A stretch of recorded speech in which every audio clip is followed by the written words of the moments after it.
playing as Tathagata in Marvel, I suppressed Thanos for 500 years. This video is purely for entertainment and does not infringe on copyrights or laws. The rights to the novel and image belong to the original author. We do not claim ownership.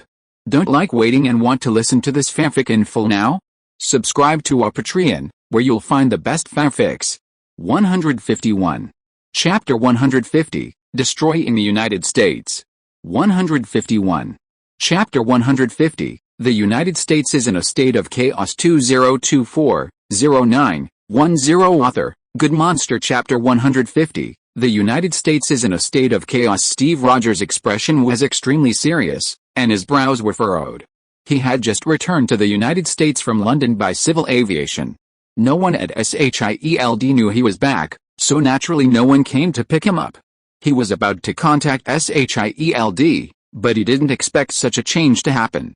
Nick Fury had just told him that he was calling Pierce's private plane, but he didn't get any response for 3 consecutive times. Even a 3-year-old child would know that there was something fishy going on. What's more, he had already seen clearly that there were 3 aircraft carriers in the sky, which was enough to explain the problem. Captain America gritted his teeth, hesitated for a moment, and glanced around. He saw a racer parked nearby, staring blankly at the sky. He immediately rushed forward, dodging the motorcycle. He said to the dreadlock man, who had been pushed off the bike and was still dazed, "Sorry, can I borrow your car?" He then stepped on the accelerator and sped towards SHIELD amidst the clatter of cars. Of course, Steve Rogers and Nick Fury weren't the only ones who noticed this unusual development. After all, this happened in Washington, D.C., the capital of the United States, not far from the White House. How could this not attract the attention of the government and military? The military noticed the incident even before the public, and even more quickly saw the outlines of the 3 aircraft carriers in the sky. Inside the Pentagon, Admiral Hayworth received a report and blurted out, "Fuck." He slammed the table and stood up, roaring, "What the hell is going on? Who gave SHIELD permission to launch an aircraft carrier at this hour? This is Washington, D.C. The world's watching. We've just finished the Renton incident, and now they're doing this. Is Pierce afraid the public opinion we're facing isn't intense enough? Where's Pierce? Call him over immediately." His subordinate, facing him, looked perplexed, clutching the report. "Admiral, our military can't contact SHIELD. What's going on? SHIELD's electromagnetic signal seems to be jammed. No matter what we do, we can't reach anyone there." Hayworth's pupils shrank, and she gradually regained consciousness, realizing that this matter was unusual and likely not so easily resolved. Most importantly, the Pentagon had no idea what SHIELD was doing. Before this, they hadn't even known that SHIELD was secretly hoarding 3 flying aircraft carriers. SHIELD, like them, was a violent agency responsible for maintaining order in the United States. Even if the other party did something like this, they couldn't just open fire rashly. Opening fire rashly was out of the question. But if they were to tolerate this, not only would public opinion be in turmoil, but even he himself would find it unbearable. It was SHIELD who had caused such a commotion by acting first and asking for permission later. Why should the Pentagon tolerate it? Biting his thumb a few times, Admiral Hayworth ordered, "Call the Oval Office and inform the President of this. Continue to contact SHIELD and dispatch the Air Force. If SHIELD still doesn't respond within 5 minutes, open fire." "Yes." The subordinate received the order, stepped back, straightened his legs, saluted, and turned away. Admiral Hayworth still hoped to contact SHIELD, ideally, Pierce himself, to explain the whole story. But 5 minutes passed, and he received no news.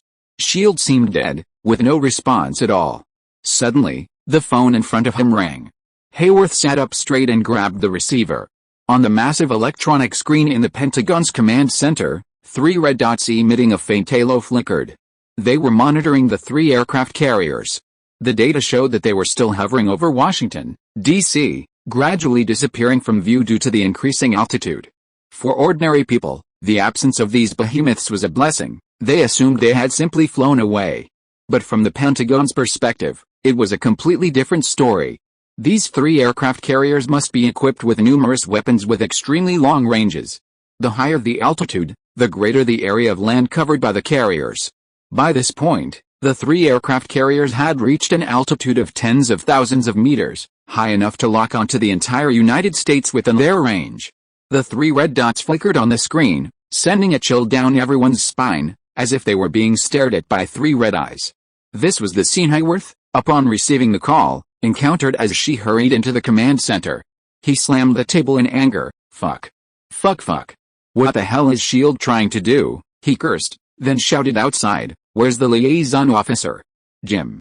Jim, he called repeatedly, but there was no response. Hayworth gradually realized something was wrong and grabbed the pager on the control desk, shouting, "F-22 formation. F-22 formation. Takeoff order.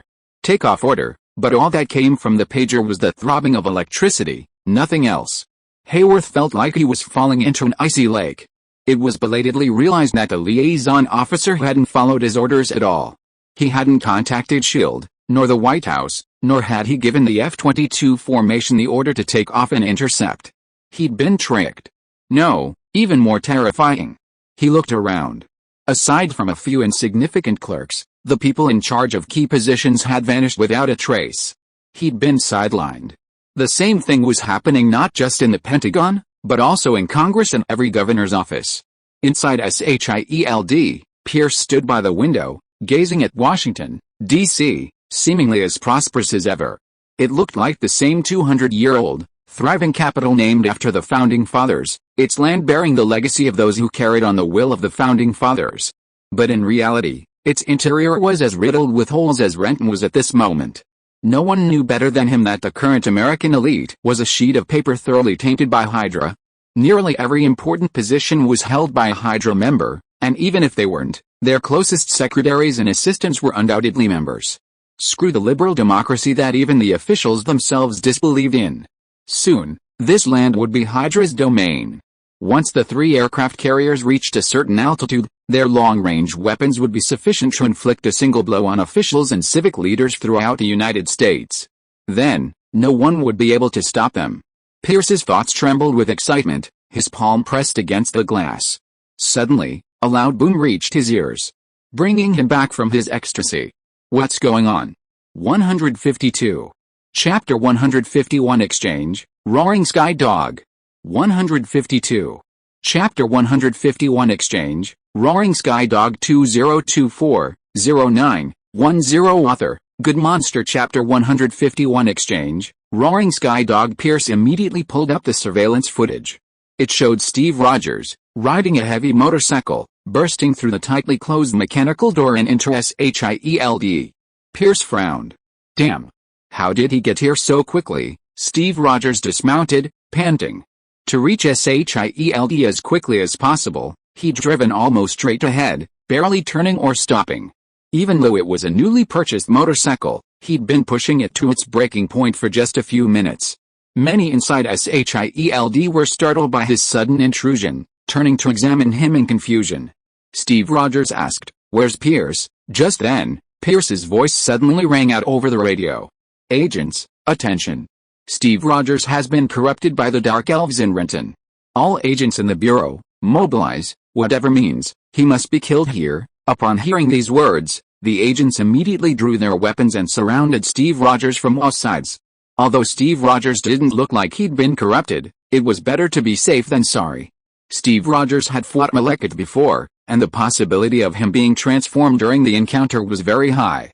Meanwhile, Lin Feng, far away in the Chinese capital, took in everything. His lips curled slightly as he watched the fight with amusement. I wonder how long those American officials can hold out. Don't request A too soon. It would be a shame not to see more of this wonderful show. Lin Feng had no fondness for the United States. Even if Hydra sank the entire North American continent, it wouldn't matter to him. The destruction of the United States would only provide Lin Feng with a better stage to perform. Moreover, China is only a breath away from challenging the United States' hegemony. This breath is the image of authority that the United States has cultivated over a century of global leadership. Without this image, it will be difficult to achieve the rapid decline of the United States. Now, a sudden change has arrived. Hydra will tear off the United States veil, exposing its inability to resist absolute power to the world. This will undoubtedly shatter the image of the United States as invincible. Once this momentum is shattered, even if its hard power remains largely intact, the United States will never regain its former dominance. Conversely, China is rising. Whether it is impersonating gods or participating in various activities in its own capacity, it has demonstrated to the world how China can handle such events with ease. As one rises and the other falls, the United States is destined to be toppled from its throne as the sole superpower. Most importantly, the aliens have invaded twice in a short period of time, and in full view of the public. Even the least well-informed elders knew that aliens did exist, and that their presence would inevitably pose a frequent threat to the safety of Earth's inhabitants. This situation undoubtedly strengthened China's advantage in challenging the United States' position. Lin Feng pondered this, slowly withdrawing his gaze from the window. The midday sun was intense, casting a slit of light through the pristine white curtains onto the floor. The wind blew the curtains up and down, causing the streak of light to grow and shrink, but no matter how large or small, it never disappeared. This was a perfect reflection of the crisis facing the United States right now. Any clear-headed American officials would have realized that they had been thoroughly infiltrated, that self-rescue was impossible, and that they could only turn to China, to Lin Feng. But how many clear-headed American officials still had? Lin Feng gently sipped his Baluchan tea, his thoughts shifting away from the United States. Instead, he began to wonder why the system hadn't yet processed his reward. Almost a day had passed, and no system notification had sounded. In a previous, similar incident in Hong Kong, the system had processed the payment immediately. But upon closer inspection, it wasn't particularly surprising. While the flow of events was similar, the previous one wasn't, unlike the London event, broadcast live worldwide from start to finish. Furthermore, he had consciously controlled Tathagata's abilities, minimizing exposure to too many people. This time, however, was drastically different. From beginning to end, every detail was meticulously orchestrated. In just a few hours, Yang Jian's personality, image, and abilities were deeply ingrained in the minds of everyone. As the dark clouds of doom loomed, humanity was on the verge of extinction. He suddenly appeared, changing fate with a single blow. Young and old, regardless of whether they still harbored a heroic aspiration, that single blow was certain to capture their hearts. Even now, online opinion in China and abroad is dominated by the name Yang Jian, demonstrating that people have yet to recover from the shock of that blow. Consequently, the shock factor is still rapidly rising. The slow processing of the system is entirely understandable. Just as he was thinking, a familiar notification chimed in. Lin Feng's brows raised slightly, and his smile deepened. Speak of the devil, and here you are, ding. Congratulations, system, for completing the role-playing mission. Mission rating, SS plus shock value rating, SSS plus congratulations, master, on receiving Erlang Shen points. 2,500,000, congratulations, director, on receiving the mission reward of shock value. 450 million, seeing this shock value, Lin Feng was shocked. He'd previously given a shock value of 5 million, which he'd thought was the maximum, but he hadn't expected it to reach 9 figures this time. And that was just the shock value awarded by the system. He still had a steady stream of additional shock value flowing in. At this rate, he could practically buy out the entire system mall. And with this shock value, he's not far from purchasing a second-level Tathagata authority. That's Tathagata Buda. Even a second-level role-playing authority is enough to dominate the Marvel world and rule for eternity. Just thinking about it makes him excited. Despite his slight excitement, Feng couldn't hide his confusion. Although the shock value awarded this time was very generous, why is the role-playing mission rating only SS+? There's nothing wrong with my arrangement. From the moment I appeared, there was no obvious deviation from Yang Jian. There were even several times when I reached a state of mind that was one with Yang Jian. What exactly is the difference? Lin Feng rested his chin on his hand, thinking for a moment. Suddenly, he heard the faint sound of a dog barking outside. Looking out the window, he saw a young woman walking a large white samoyed. Lin Feng's mind suddenly became clear, and a light bulb lit up in his mind. He immediately opened them all and scrolled through the pages of redemption items. Finally, his finger stopped on the one he wanted. Roaring Sky Dog, 300,000 shock value. 153.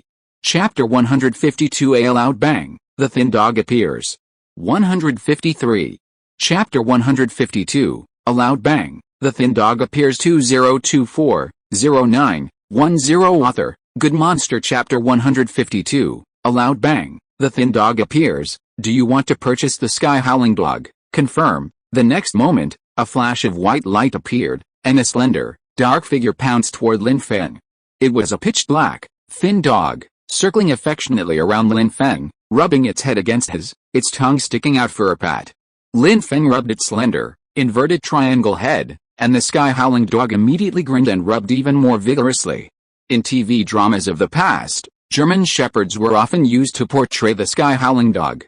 In fact, this is the typical sky-howling dog's appearance, extremely fast and with exceptional endurance. It was a hunting dog specially bred for emperors and generals, the thin dog. Despite its tall, thin, and long figure, its teeth possessed a strong bite. Prying open the sky-howling dog's mouth and pinching its canines, Lin Feng suddenly had an idea. The U.S. situation, after all, was Hydra's fault. Yang Jian had no need to intervene, or it would be a waste of talent. Now that he had redeemed Roaring Sky Dog, he could let him handle this matter. A few flying aircraft carriers were no problem for Roaring Sky Dog. Lin Feng used his divine power to point toward the distant sky, and Roaring Sky Dog immediately looked in the direction he pointed, immediately noticing 3 aircraft carriers over the U.S. Go chew them up, treat them like toys, Lin Feng commanded. Roaring Sky Dog barked excitedly, then turned and shot up into the sky like an arrow, its hood stamping the wind, disappearing in a flash.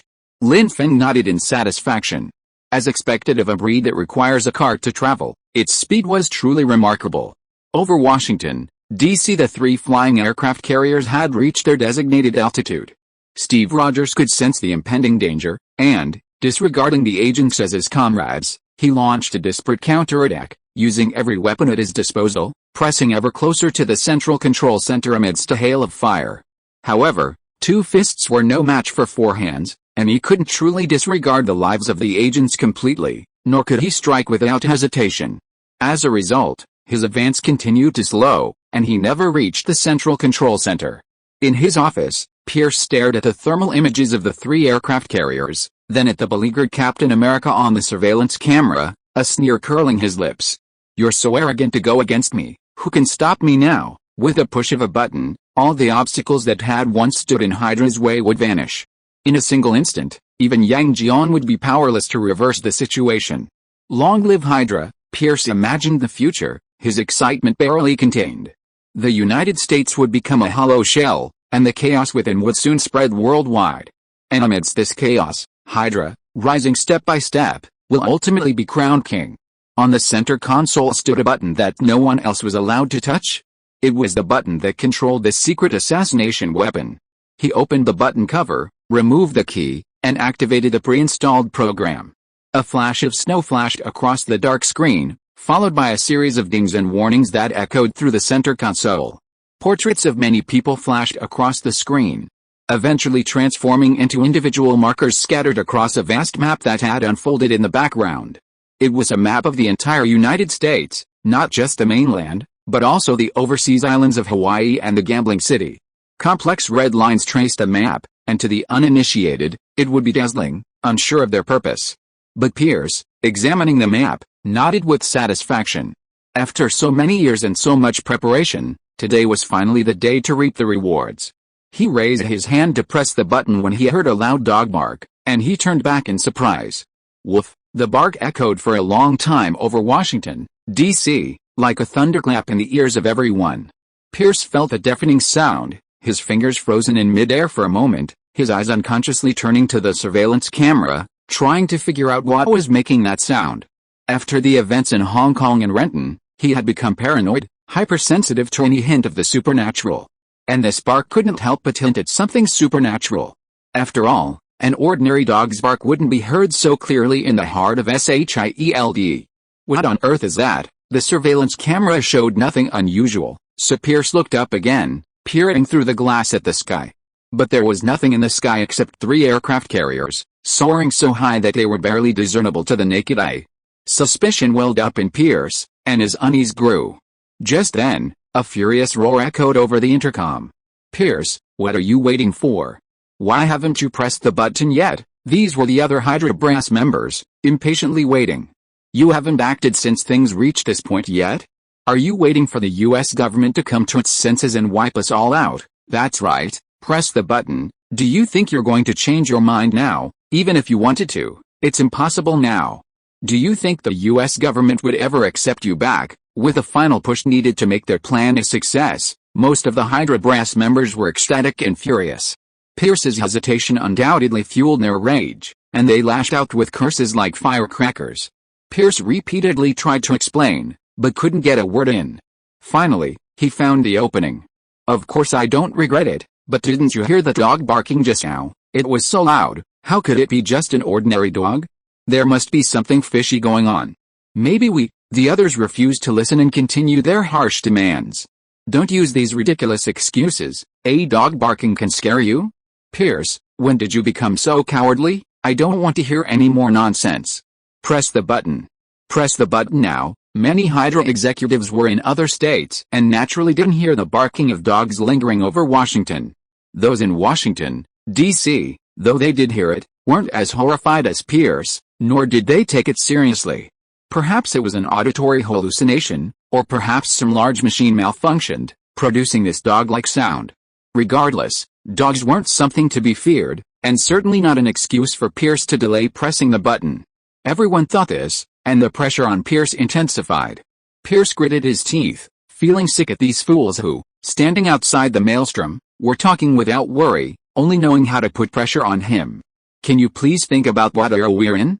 Those inexplicable gods. He wasn't finished when he was interrupted by another loud dog bark. 154. Chapter 153 Killing Feast. 154. Chapter 153, Killing Feast 2024-09-10 Author, Good Monster Chapter 153, Killing Feast Woof, woof woof. It was the same barking sound as before, but louder and closer, seemingly barking right next to Pierce's ear. For a moment, Pierce lost even his own voice, only the frightened, ringing sound of his ears. This resounding sound also reached every other Hydra leader through the communication equipment. Despite the crackling sound of electricity, the loud barking was like thunder. Some people holding the communication equipment were startled and almost lost their grip, causing the equipment to fall to the ground. The sound was truly indescribable. It sounded like a dog's bark, but also like the roar of some ancient beast. It contained a majestic power that filled every person with a hidden conscience with fear and terrified. The chattering paused for a moment, their expressions frozen, bewildered by the overwhelming roar. After this moment of bewilderment, someone slowly began to speak. Oh my God, what the hell was that sound? Is it a dog barking? How could a dog bark so loud? Pierce, what on earth is going on over there? Pierce didn't have the energy to answer their questions. The others had only heard the remnant of the barking through their communications, but he himself was directly under the scourge of the barking. He even felt as if the terrifying roar came from directly above him. Even when he looked up, he saw nothing. In his utter terror, he had a terrifying vision, a huge hound, its bloody maw gaping in the sky above him. The stinking salt water from its mouth seemed to drip onto his forehead. The other leaders continued to chatter over the communicator. Don't press the button yet. You're right. This is very strange. We need to figure it out before we forget about the assassination plan. Have your agents investigate the situation first, but Pierce, in his utter panic and hallucinations, could no longer hear the words on the pager. He stared blankly at the sky, closing his eyes tightly and then opening them again. The hallucinations temporarily disappeared, but soon, subtle changes in the light brought back new ones. The ringing in his ears rose and fell like waves, so sharp that it felt like a needle piercing his brain. Pierce froze. And at that moment, he clearly felt a cold wind brushing against him, and he shuddered involuntarily. Only then did he realize that the sky had suddenly turned an icy iron gray. Layers of dark clouds piled together, so gloomy that it seemed to drip ink. No matter how he opened and closed his eyes, the scene did not disappear. It was not an illusion, it was real. Pierce watched in horror as the dark clouds transformed into black clouds. A scene similar to the one in Renton unfolded once again, evoking his deepest fears. What the hell is going on? He muttered to himself, slumping back into his chair. He instinctively tried to steady himself against the center console. As he did so, his palm landed on the button.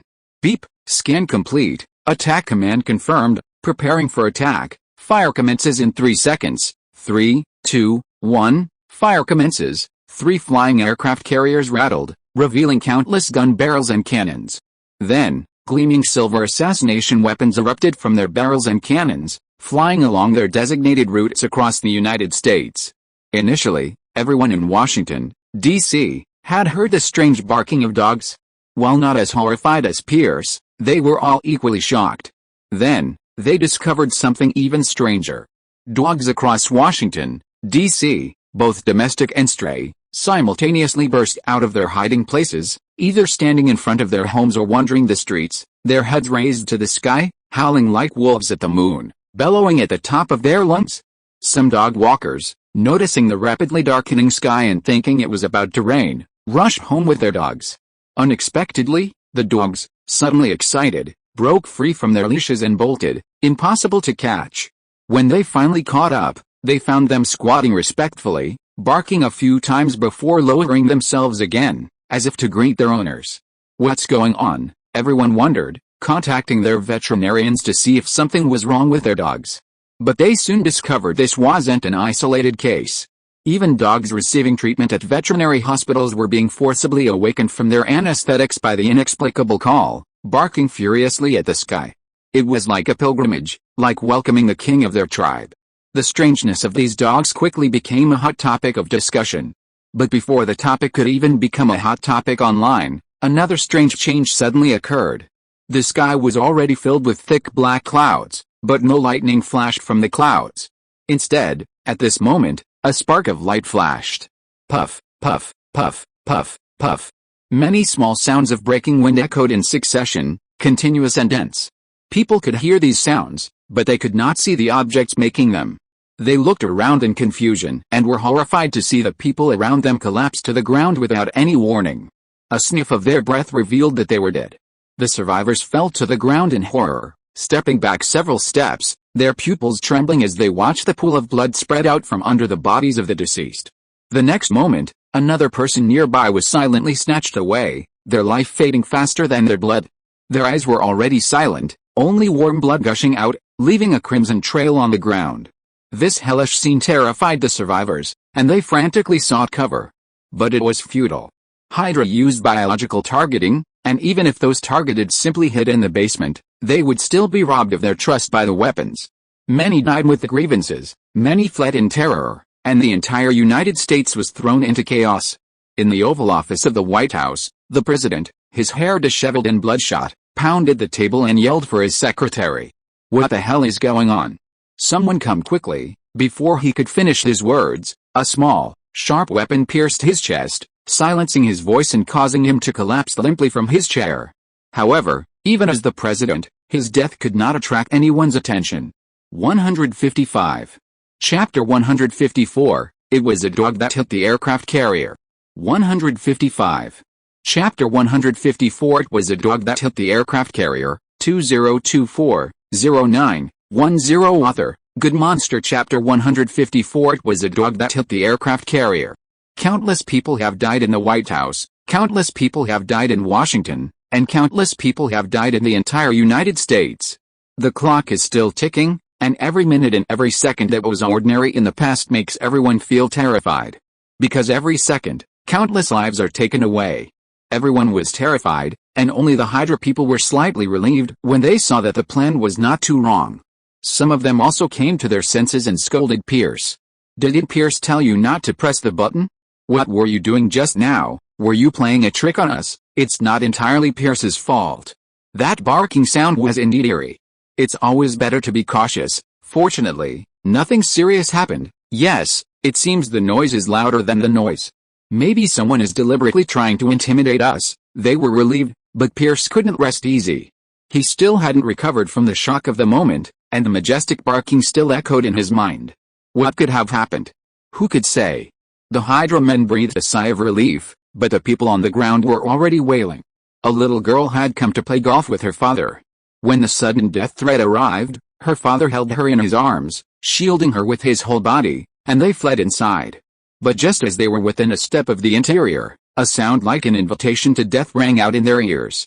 The little girl screamed in horror as she watched her father collapse to the ground, his eyes wide open, unable to close. She threw herself over his body, weeping bitterly. Those around her tried to help her, but she frantically pushed them away. Seeing her persistence, they ignored her and ran indoors, leaving the little girl to sob and scream. God, what have we done wrong? Why are you punishing us like this? Why does this always happen to us? Why does no one come to our rescue every time something happens? China has so many gods, what do we have? Where is our savior? No matter how heartbreaking her cries, no one responded. She clutched her father's wounds, trying to contain the bleeding, hoping this would delay his death. It was all in vain. The same scenario unfolded in every corner of America, as the invisible Grim Reaper swung his scythe, reaping countless lives. Those who survived had lost loved ones and friends, and trembled under the shadow of death themselves. Despair spread from everyone, almost thicker than the dark clouds in the sky. And at that moment, woof, a loud dog bark seemed to come from the sky, clearly audible to everyone. Especially Pierce. He didn't know if he had been delusional for too long, but he actually heard a hint of anger in the dog's bark. How dare you ignore my warning like this? I'm really going to show my power. Pierce himself found it funny, but that's what he heard. The next moment, the sky seemed to darken even more. Pierce looked out and saw something even darker than the previous black cloud, seemingly spreading and stretching. If it was stretching, its body was so huge that its expansion seemed like the clouds shifting, and it was hard to imagine the size of a living creature.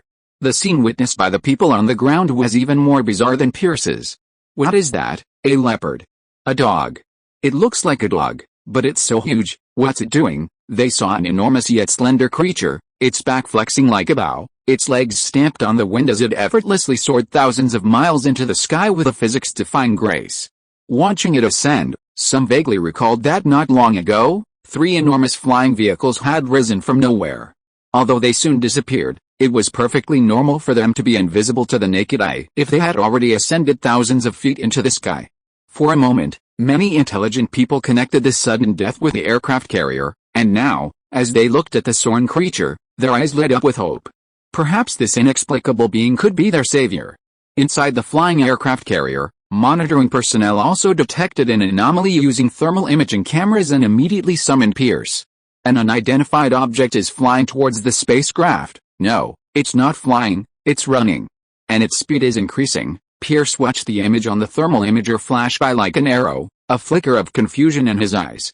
Why did the outline of this thing look so 5 times slow down, quick? The equipment operator hurriedly followed the instructions, but it was still blurry. 10 times, even at 10 times slow down, it was still blurry, but he could make out a 4-legged creature. The sense of deja vu in his mind grew stronger, and Pierce trembled slightly. He gritted his teeth and said, 20 times, even at this slow down, the object was still blurry, but through the blur, he could make out its identity. It was a dog, long and slender, a greyhound or whippet, but a dog nonetheless. However, from the imager, it looked much larger than an ordinary dog. Pierce finally confirmed his deja vu and was momentarily shocked. But after the others saw that it was only a dog, they breathed a sigh of relief and then said dismissively, "A mere dog. You think you can stop our hydroplan? It's a flying dog. You can't judge it by common sense. Yes, maybe it's a dog with special powers, whatever its special powers, it's still just a dog. Can it bite through our aircraft carrier? Let's use our weapons to kill it and put an end to it. We can't let our guard down either. There might be something strange about it. If we want to kill it, it's best to use all our weapons, so as not to give it a chance to escape and retaliate against us twice as much." Everyone discussed the matter at once, but they all tacitly held the same attitude and didn't take Roaring Sky Dog too seriously. Only Pierce was pale, his hands shaking, and an outrageous thought flashed through his mind. China has a patron saint, doesn't the United States have one? If this is the American patron saint, how does its strength compare to Yang Jian? If you're listening to this novel on a channel other than Fanfic World, it means they downloaded and uploaded it without effort. We cordially invite you to visit our channel, Mundo Fanfic Novelis. There you'll find the original version of this story and you can explore many other novels of various genres. We're waiting for you to immerse yourself in a world of incredible novels. 156. Chapter 155. The aircraft carrier was surrounded by dogs. 156. Chapter 155. The aircraft carrier is surrounded by dogs. 2024-09-10. Author, Good Monster. Chapter 155. The aircraft carrier is surrounded by dogs. Pierce's words were a bit incoherent, but the other Hydra members had already understood what he meant and fell silent. They were not stupid, but they still relied on the superior mentality that humans were the most intelligent creatures on Earth. They always felt that even if a dog had some special abilities, it would not be possible for it to fight against their 3 aircraft carriers. However, there were many among them who were very familiar with myths and legends, and knew that some ancient myths worshipped gods that were not human-shaped. If the dog in front of them was actually a guardian god, then its power would not necessarily be weaker than that of a human-shaped god just because it was in dog form. For a moment, several thoughts flashed through everyone's mind. In the end, it was a fanatic who spoke first. Even if it's a guardian deity, we've already offended it. There's no chance of negotiation. Let's give it a try. Use all your weapons at full power. We might be able to stop it. I don't believe it. It's just a dog. How can it possibly bite through our aircraft carrier? Just as these words were shouted, everyone heard another thunderous bark. This one was different from the previous ones, filled with deep anger and dissatisfaction. How dare you look down on me? They seemed to hear this roar, and they couldn't help but debate a little, wondering if they were hallucinating. But the next moment, they didn't have time to consider whether it was a hallucination. The sound of collisions continued, and the 3 aircraft carriers shook violently as if they were under bomb attack.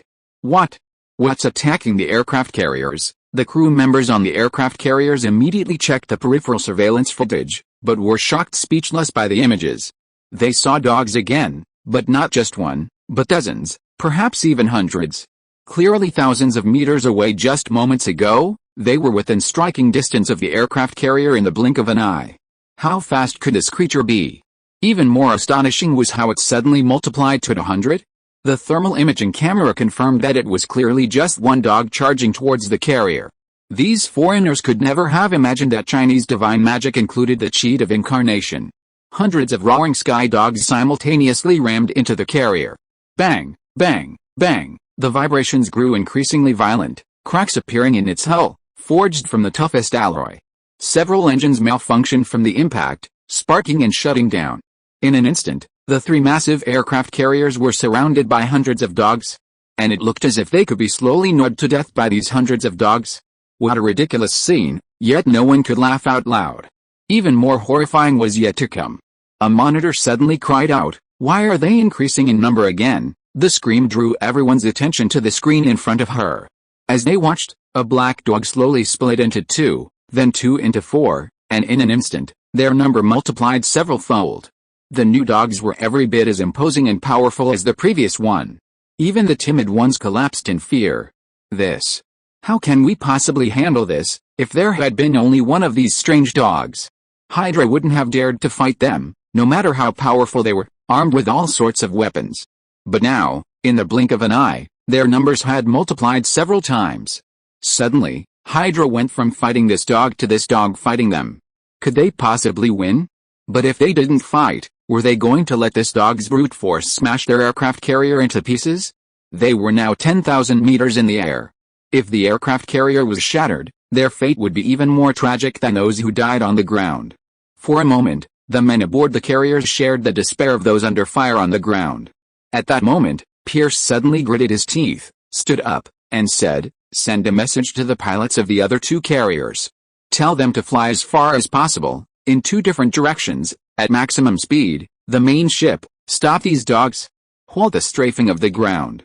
Focus all your weapons on this one. I just don't believe it can clone itself endlessly." His orders were given, and the crews immediately followed them. Soon, the other 2 carriers increased their speed, and indeed, catching Howling Sky Dog off guard, they broke free from the encirclement. Howling Sky Dog attempted to continue the pursuit, but then immediately launched weapons at its clones, raining down countless tiny needles and bullets. Howling Sky Dog's eyes lit up. A one-sided collision was boring, but now they were finally fighting back. This was getting interesting.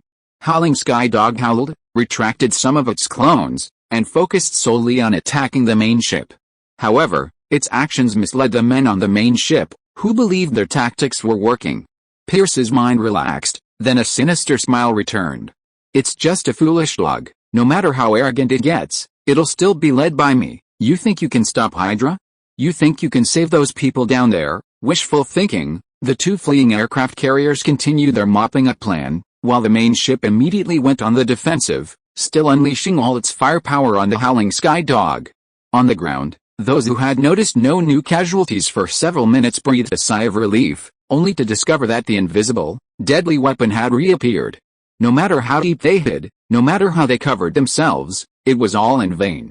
The survivors watched helplessly as their loved ones, hugged tightly to them, suddenly stiffened and lost their lives. Many collapsed under the pressure, abandoning their hiding places and running into the streets, screaming and wailing, hoping for a quick death. Death didn't spare them either. Weapons rained down like raindrops, and people fell to the ground one after another like felled trees. Why? Why does China have gods protecting them, but we have nothing? Where's God? Where's our God? Where's our Jehovah? Where's our archangel? I don't want to believe in any god anymore. I want to believe in the great God Yangjian. I want to go to China. I don't want to stay in this hellhole anymore. Countless people, from despair to resentment, roared in anger and cursed. However, nothing could stop the march of death. Countless people froze in the midst of their curses, collapsing headfirst to the ground. Some didn't even have time to finish their curses, the rest of their words trapped in their leaky bodies forever. Still others remained silent, their hearts broken, calmly waiting for death. And indeed, they died the next moment. 157. Chapter 156, Fire-Breathing Behemoth. 157. Chapter 156, The Fire-Breathing Behemoth, 2024-09-10, Author, Good Monster. Chapter 156, The Fire-Breathing Behemoth. Some of the living, those still able to speak out online, exposed this incident to the world. They also angrily questioned why the government allowed such a vicious incident to occur, with no intention of saving the people. Others wondered why, if the government lacked the power to combat the disaster, they didn't turn to China for help, asking China's great god Yangjian to assist them. The U.S. top brass was already deeply troubled. They had borne the brunt of this disaster. Most officials, including the president, had perished in the instant the incident struck. Those who survived were small-time officials, too small to make decisions. It wasn't that they didn't want to seek help from China, but their status and positions meant they had no channels to contact them. And as they struggled to find a way to reach out, another wave of silent deaths descended upon them, further slowing progress. As a result, the entire United States was paralyzed. The government was powerless to contain this sudden, widespread, and vicious massacre.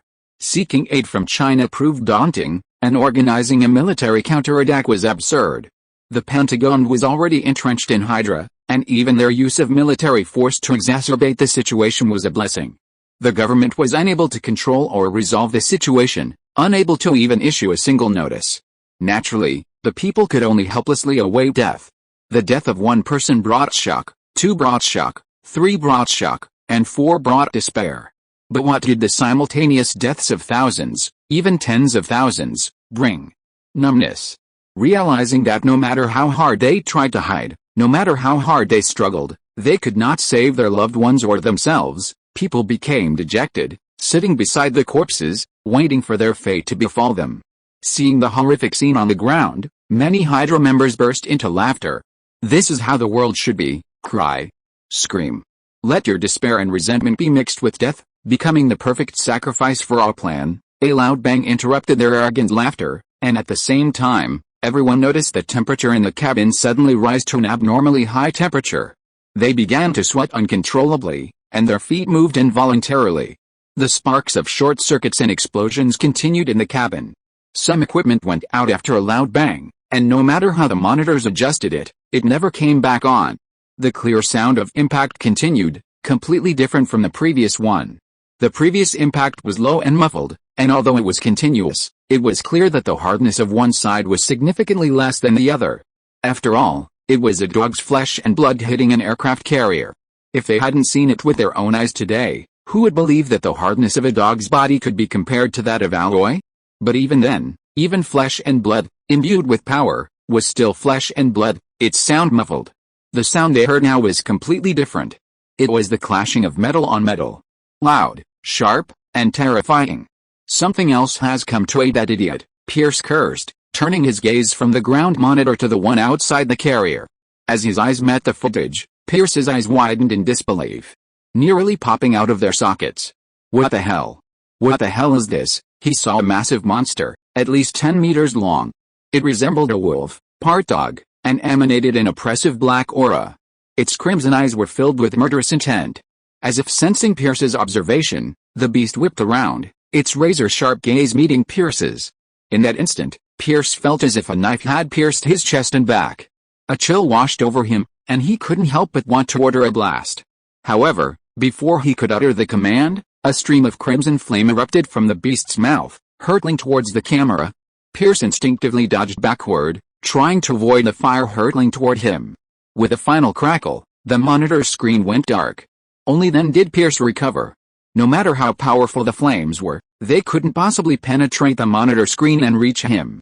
He was overwhelmed by the beast's aura, and he was frightened. Even after realizing what was happening, he didn't have the courage to look at the beast again. Its gaze was like that of a wolf locking onto its prey. Even a single glance would shatter one's soul. A second glance. Pierce knew he would completely collapse. Pierce wasn't the only one. The other Hydra members were horrified by the sight of this behemoth. Those not on the aircraft carrier were relatively safe. Those hiding within, the thought of such a terrifying beast lurking outside terrified them, leaving them completely helpless. This behemoth was naturally one of Roaring Sky Dog's incarnations. Besides clones, it could also use Dharmakaya. It was Erlang Shen's dog. If it didn't have this ability, how could it dare boast to others about being Erlang Shen's beloved pet? Currently, it was wielding the primary Dharmakaya of heaven and earth and the magical Samadhi true fire. Not only had its size increased hundreds of times, but its body had become almost steel, its hairs standing up like spikes. Every impact dented the aircraft carrier. But after a few collisions, it felt bored and wanted to practice its skills seriously. It took a few steps back, opened its mouth, and began brewing the Samadhi true fire. Just as it brewed a small amount, it noticed someone watching it through the glowing red object. As a hunting dog, it preferred open-air battles and attacks, and hated the sight of others watching from the shadows, waiting for its prey to burst forth and snatch it away. So, Roaring Sky Dog unleashed its newly brewed Samadhi true fire at the surveillance camera without hesitation. The coward who only dared to watch from behind was scared to death by just a small amount of fire. After this, Roaring Sky Dog brewed a new flame. This time, he took longer to prepare, and the fireball in his mouth became even more red, hot, and pure. 158. Chapter 157, Scared by a Dog. 158. Chapter 157, Terrified by a Dog. 2024-09-10. Author, Good Monster. Chapter 157, Terrified by a Dog. After about 10 seconds, Howling Sky Dog raised its head, opened its mouth a little wider, aimed at the aircraft carrier's center console, and unleashed a long dragon of fire. The dragon surged forward, instantly melting everything, no matter how hard the titanium alloy, into molten iron. The people inside the center console had assumed that no matter how the dog attacked, it would take some effort to harm them. But they hadn't expected that a single blow would nearly burn through the center console, reducing it to ash. Retreat. Retreat to the interior, someone shouted in terror. We can't retreat. If we leave the center console, we won't be able to control the carrier. The consequences will be even more dangerous, another shouted back, his face flushed. Many people asked Pierce what to do next, but Pierce remained pale and silent. The pager buzzed with voices from various factions. Pierce, what's going on over there? Didn't you just say you'd subdued that dog? What's going on now? If it doesn't work, evacuate the mothership. The person who was saying this was interrupted by another fanatic mid-sentence. How can we evacuate the mothership? We've spent decades painstakingly building this. How can we just abandon it? Pierce remained silent, but the two factions on the pager were already clamoring. Some of the more reasonable ones began to realize that this dog, which had appeared out of nowhere, was unusual and believed that they should retreat now, believing that it was better to save the trouble. However, some extreme fanatics refused to retreat. This was a crucial period for the final step of the plan. Evacuating the mothership would greatly undermine the effectiveness of the final plan.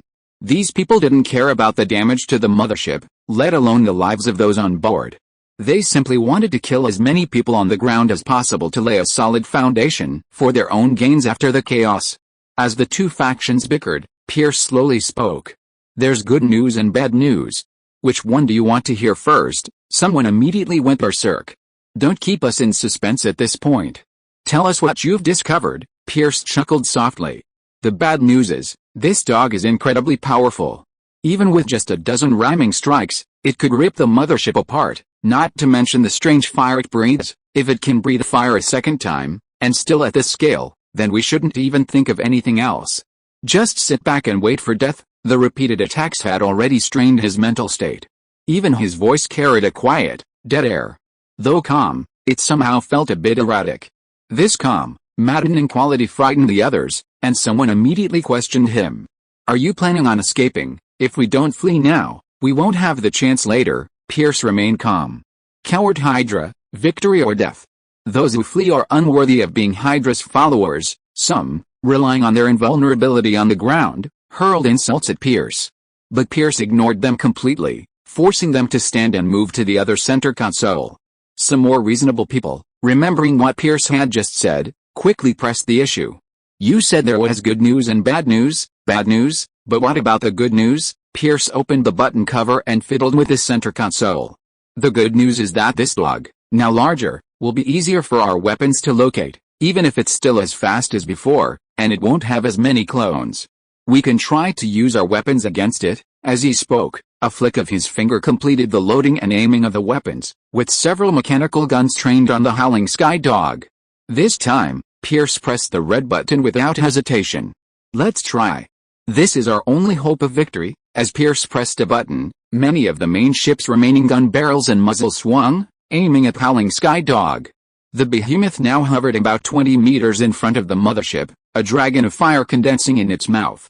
Even its pure black fur took on a tinge of orange-red from its intense rage. This intense rage, even through the few remaining monitors, oppressed every Hydra member. At the same time, they trusted Pierce's judgment. If a dragon of fire of that magnitude were sprayed again, the main ship would be completely destroyed, and they wouldn't even have the chance to escape. The behemoth had condensed the dragon of fire in less than 10 seconds. 10 seconds wasn't even enough time for them to run from the main control panel to the control room. Whoosh, whoosh, whoosh, a continuous stream of weapons erupted from the turrets and gun barrels.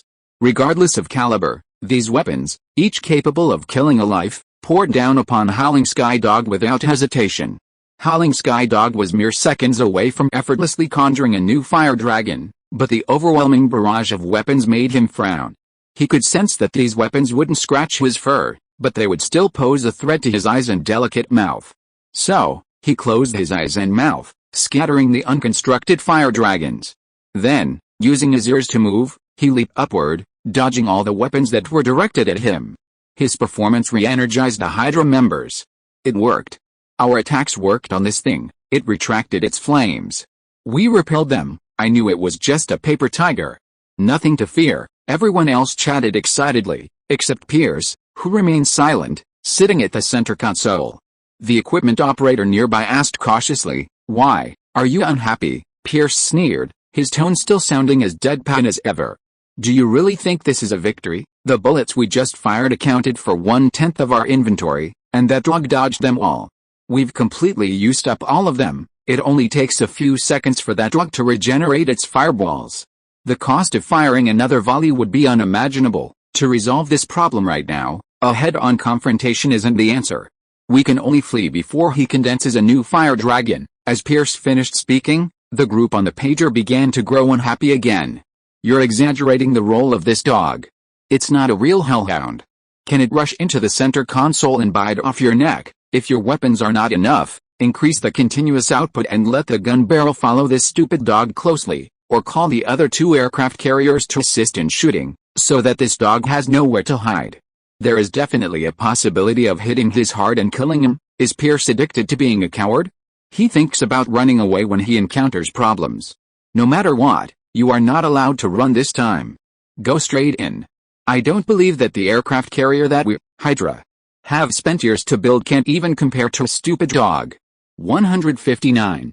Chapter 158 Shadow Beast, No Escape. 159. Chapter 158, Shadow Behemoth, No Escape. 2024-09-10 Author, Good Boy Monster. Chapter 158, Shadow Behemoth, No Escape. Pierce didn't get angry at the accusations. The drastic ups and downs in a short period of time had already tormented his mind to a point of numbness. Moreover, he knew better than anyone that those accusing him were fanatics with no rational reason. They had lost their ability to think normally. Even now, on an aircraft carrier, facing the pressure of this fiery behemoth, they would not change their mind. In their hearts, Hydra's plan was bound to succeed, and nothing could stand in their way. But Pierce knew otherwise. He had observed Yang Jian up close and knew only too well the miraculous power of that punch. It could not only destroy but also save lives. Even across the universe, it could easily take the life it desired. How could humanity possibly defeat a being of this level? Pierce knew clearly that there was not the slightest chance of defeating it. He knew it deep down, feared it, trembled within his soul. In his utter despair, he couldn't help but roar. Fuck, everyone, open your eyes and see clearly. This attack may have forced back its flames, but did it do any harm to the beast itself? Not even a hair was singed. Most importantly, it's been aloft from the start. We used the most advanced technology to build aircraft carriers, allowing it to soar at such a massive size. This beast doesn't need to do anything. It's almost like it was born with this talent. Don't you understand how vast the gap is between us and it? He roared, almost heartbreakingly. Some, dazzled by the near victory, gradually cooled their nerves at his roar and began to pay more attention to the video. Meanwhile, Roaring Sky Dog leaped again, dodging the barrage of weapons. It wasn't that it lacked the strength to withstand direct attack, but it could more or less sense its master's intention. Its master wanted it to establish its reputation and prestige, to dispatch these scoundrels with decisive action, to fully demonstrate its power to the weaklings on the ground. Therefore, its mission wasn't to eliminate these cowards hiding within its iron hulk as quickly as possible, but to maximize its own prestige and prestige. Its mind was racing, mulling over which spell would create the most commotion. After a few twists and turns, it finally hit upon a technique perfectly suited for the moment. Look, it's changed again. Oh my god, what the hell is that? Everyone on the aircraft carrier stared at the screen in horror. Even those on the ground noticed the sudden shift in the sky, and all the survivors simultaneously raised their heads and gazed upwards. What they saw wasn't pitch-black clouds, but a truly profound black, spreading at a speed unimaginable, ultimately transforming into a silhouette that obscured half the sky. It looks like a wolf? A dog? Even the most devastated were completely captivated by the silhouette appearing in the sky. The silhouette resembled a beast crouching on the ground, its pointed ears raised and twitching constantly. Its furry tail, like a dark cloud or a furry whip, swept back and forth across the darkening horizon. This behemoth, neither real nor illusory, filled half the sky. The other half, though unoccupied by the shadow, seemed nonetheless affected. Even the sun, high in the sky, gradually dimmed and shimmered, rolling like a glass bead in the darkness before being swallowed up and vanished. Almost the entire United States was devoid of sunlight. Everyone was shrouded in shadow, yet strangely felt a sense of security. For since the shadow's appearance, the silent death had ceased. Even if they couldn't quite grasp the cause, they knew this, the shadow was protecting them. In the sky, the Hydra members gazed in horror at the behemoth outside the aircraft carrier. At this point, they didn't even need to peer through the surveillance screens. A single glance out the window revealed a vast, undulating black shadow. A towering beast, seemingly 100 meters tall, pressed its eyes against the aircraft carrier's window. Its blood-red eyes flickered with a faint, violent glint. A murderous aura rippled through them. Someone at the window accidentally met its gaze. At first, they didn't even realize the massive, blood-shimmering orb was actually an eye. As the eye drew closer, its pupils aligned, meeting the person's. They felt as if a sledgehammer had struck their head. They instantly lost consciousness. The others stared in horror as the man slumped to the ground. Reaching for his nose, they were even more horrified to discover he was no longer breathing. The person reaching for the dead man pulled back as if struck by lightning, collapsing to the ground, tears streaming down their face. What kind of monster is that? Where's the sun? Why is it gone? Did he swallow it? The sun hadn't been swallowed, merely obscured. This wasn't a learned technique, it was an innate divine power of Roaring Sky Dog. Heavenly Dog swallows the sun. Upon unleashing this secret technique, his body would suddenly grow 100-fold, imbued with the power of infinite shadow. If it were performed during the day, the sun would be dimmed by its shadow, completely obscured, unable to shed a single ray of light. To this small, magical world, it was as if the sun had been swallowed by the Heavenly Dog. The Hydra's men naturally knew nothing of this divine power. But as they watched the enormous monster effortlessly wrap its ethereal form around the three motherships, they knew their doom was imminent. How could they defeat such a strange being? How could human-made weapons defeat it? Everyone began to chatter, their bodies trembling, like the despair of those underground, unable to escape death. They, too, were enveloped in fear and despair, their bodies paralyzed, unable to move, even as their brains raced to escape. Pierce stared blankly at the crimson eye. Eyes as large as the front of a truck, barely enough to fit within the window frame. Looking at those eyes, one could imagine the enormous size of this behemoth. Just when it was 10 meters tall, it could have shattered the alloy sheathing of an aircraft carrier with its flesh. Now that it was this size, what could it possibly do? Pierce didn't dare to think about it, the thought would drive him mad. He knew he couldn't escape death. He didn't want to endure the insane torture before his death. 160. Chapter 159, Heavenly Dog Swallows the Sun, Everyone Looks Up. 160. Chapter 159 A Heavenly Dog Swallows the Sun, and Everyone Looks Up to 2024-09-10 Author, Good Monster Chapter 159 A Heavenly Dog Swallows the Sun, and Everyone Looks Up to it. The red eye gradually left the window, and the Hydra members breathed a sigh of relief, but then they discovered that the retreat of the eye made another organ of the giant beast closer and closer to them. It was a gaping bloody mouth. Sharp teeth like swords and spears. A long inflexible tongue. They even vaguely saw the monster's penis at this moment. The next moment, a crisp shattering sound came from above. Pierce looked up in a daze. He saw sharp, huge teeth, biting through countless layers of alloy steel plates above his head like biting through plastic, and poking the center console in just a moment. The sharp fangs continued to move downwards, yet the moment seemed so long to Pierce. Crunch, AWW, Sky Howling Dog severed the main ship with a single bite, then swallowed the broken carrier into its mouth, chewing it with a relentless crunch. The carrier, considered impeccable by its sturdiness and formidable artillery, and considered by Hydra to be its ultimate trump card, was reduced to a pile of scrap metal by Sky Howling Dog. It was then spat out, tracing a vast parabola through the sky before falling into the Atlantic Ocean. What became of the people within, no one dared to imagine. The men on the other two carriers screamed in terror, desperately trying to maneuver their craft to escape. However, shadows, both visible and invisible, clung to the two carriers in all directions, like vines and claws, tightly binding them. With no escape possible, the men on the aircraft carrier could only watch helplessly as the monster turned its head, glaring at them with two crimson eyes.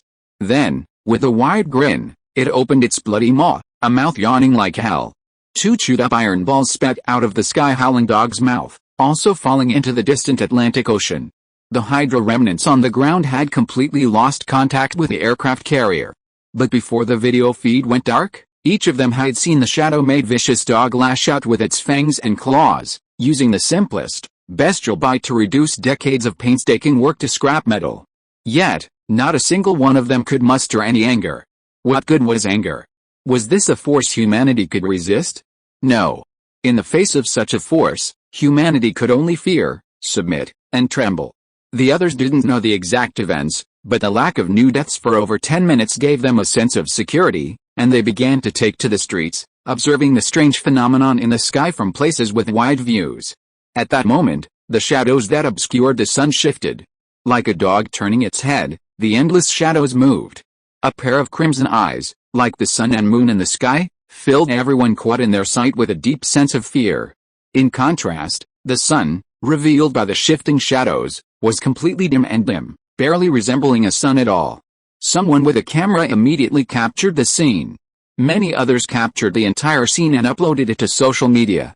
Although the massacre was stealthy and swift, it only affected humans, with minimal damage to infrastructure. News of the incident quickly spread across YouTube and Twitter.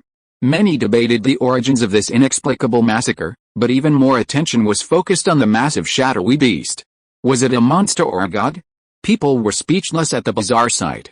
The enormous shadow turned, its mouth opened, and the tiny sun, as if caught between its teeth, was swallowed. The world instantly grew even darker. Minutes later, the shadows gradually dissipated, revealing a clear sky. Sunlight began to filter through again, finally returning to normal after half an hour. Gazing at the sun high in the sky, and then taking in the clear, gentle breeze and the clear air around them, many people felt a sense of daze, a state of disorientation. It all felt like a dream. The slaughter that descended from the sky without cause, the monstrous beast that seemed to have swallowed the sun. Everything had come and gone so quickly. But the corpses strewn across the ground told the survivors that this was no dream. Unlike the ordinary people, celebrating their survival, the few remaining high-ranking American officials who had managed to survive were now, still recovering from the shock, debating countermeasures. The president is dead. Although the news hasn't been sent out yet, it won't be suppressed for long. Not just the president, but 12 governors have also perished in this incident. The Pentagon has been killed. 2 generals, 5 major generals, and half of the members of Congress are dead. One piece of bad news after another spread among the officials. Fortunately, the vice president was still alive, and now he was pushed forward to preside over the chaotic aftermath. His first order was to call all surviving central government officials and the remaining top officials in each state onto video call.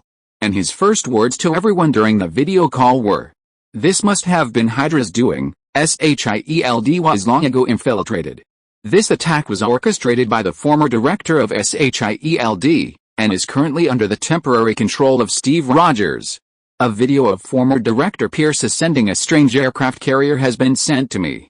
I'll share it with you soon, but the problem now is that we must absolutely not let this news leak out. If the public knew that Hydra had infiltrated the country to this extent, if they knew this massacre was the result of Hydra's reckless behavior and the state's inability to oversee it, then America's national credibility would plummet to an all-time low. The disaster we've just experienced is already a major blow to public morale. We must not allow this to become public and further undermine public morale. In addition, we must immediately compile a death toll. If the number is significant, we will need to make appropriate redactions. The relevant work will undoubtedly be complex, but I hope you will diligently carry out your work and avoid leaving any obvious flaws that would give the public reason to question the government. These words silenced everyone. Easier said than done. They could still contain the internal shield videos for now, but the footage of the 3 aircraft carriers taking off had been seen by everyone in Washington, and the video had already been circulated on various platforms. It might have been okay if no one paid attention to it before, but now, after such a disaster, someone would surely realize that there was something wrong with the 3 aircraft carriers taking off.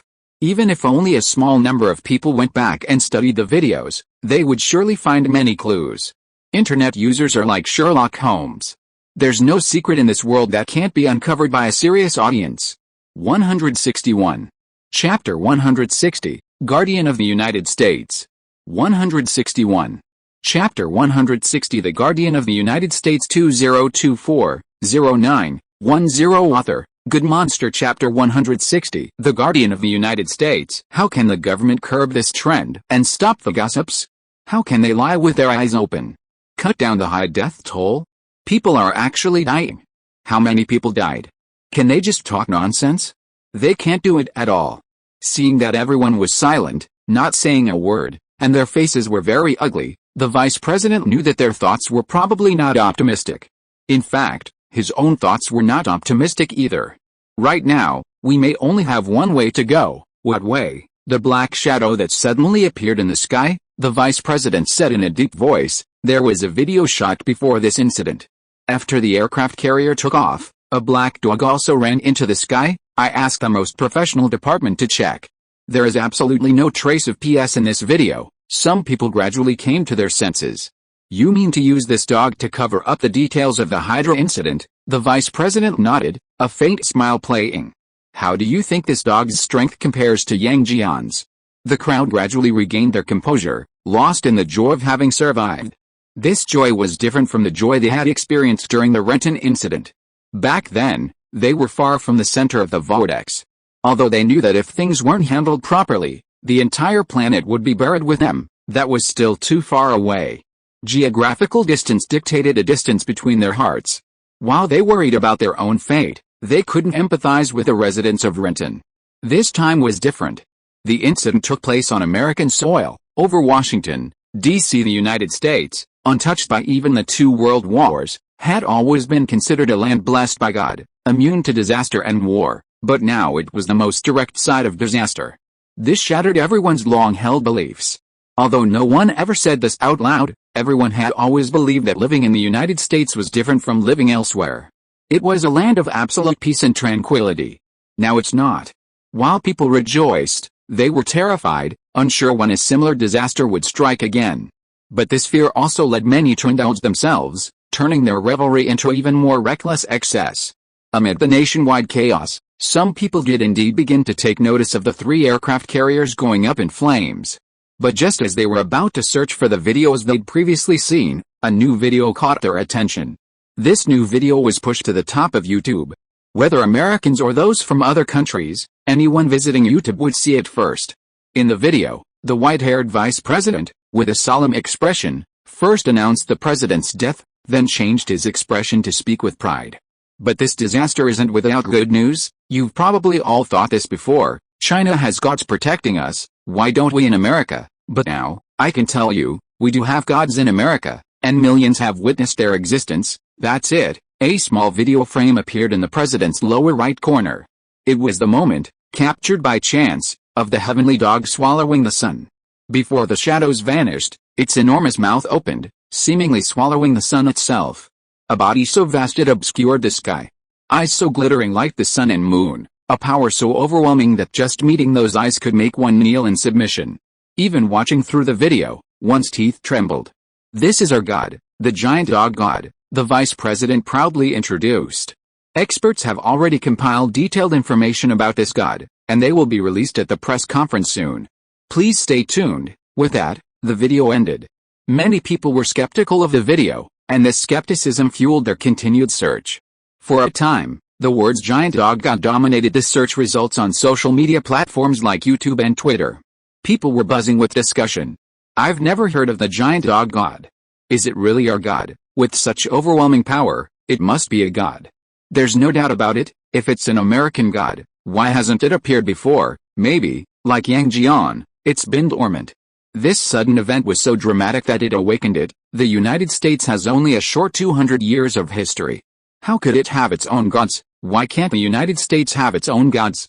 Just because it's been founded for 200 years doesn't mean this land has only 200 years of history. Everything was going in the direction the marketing matrix hoped for.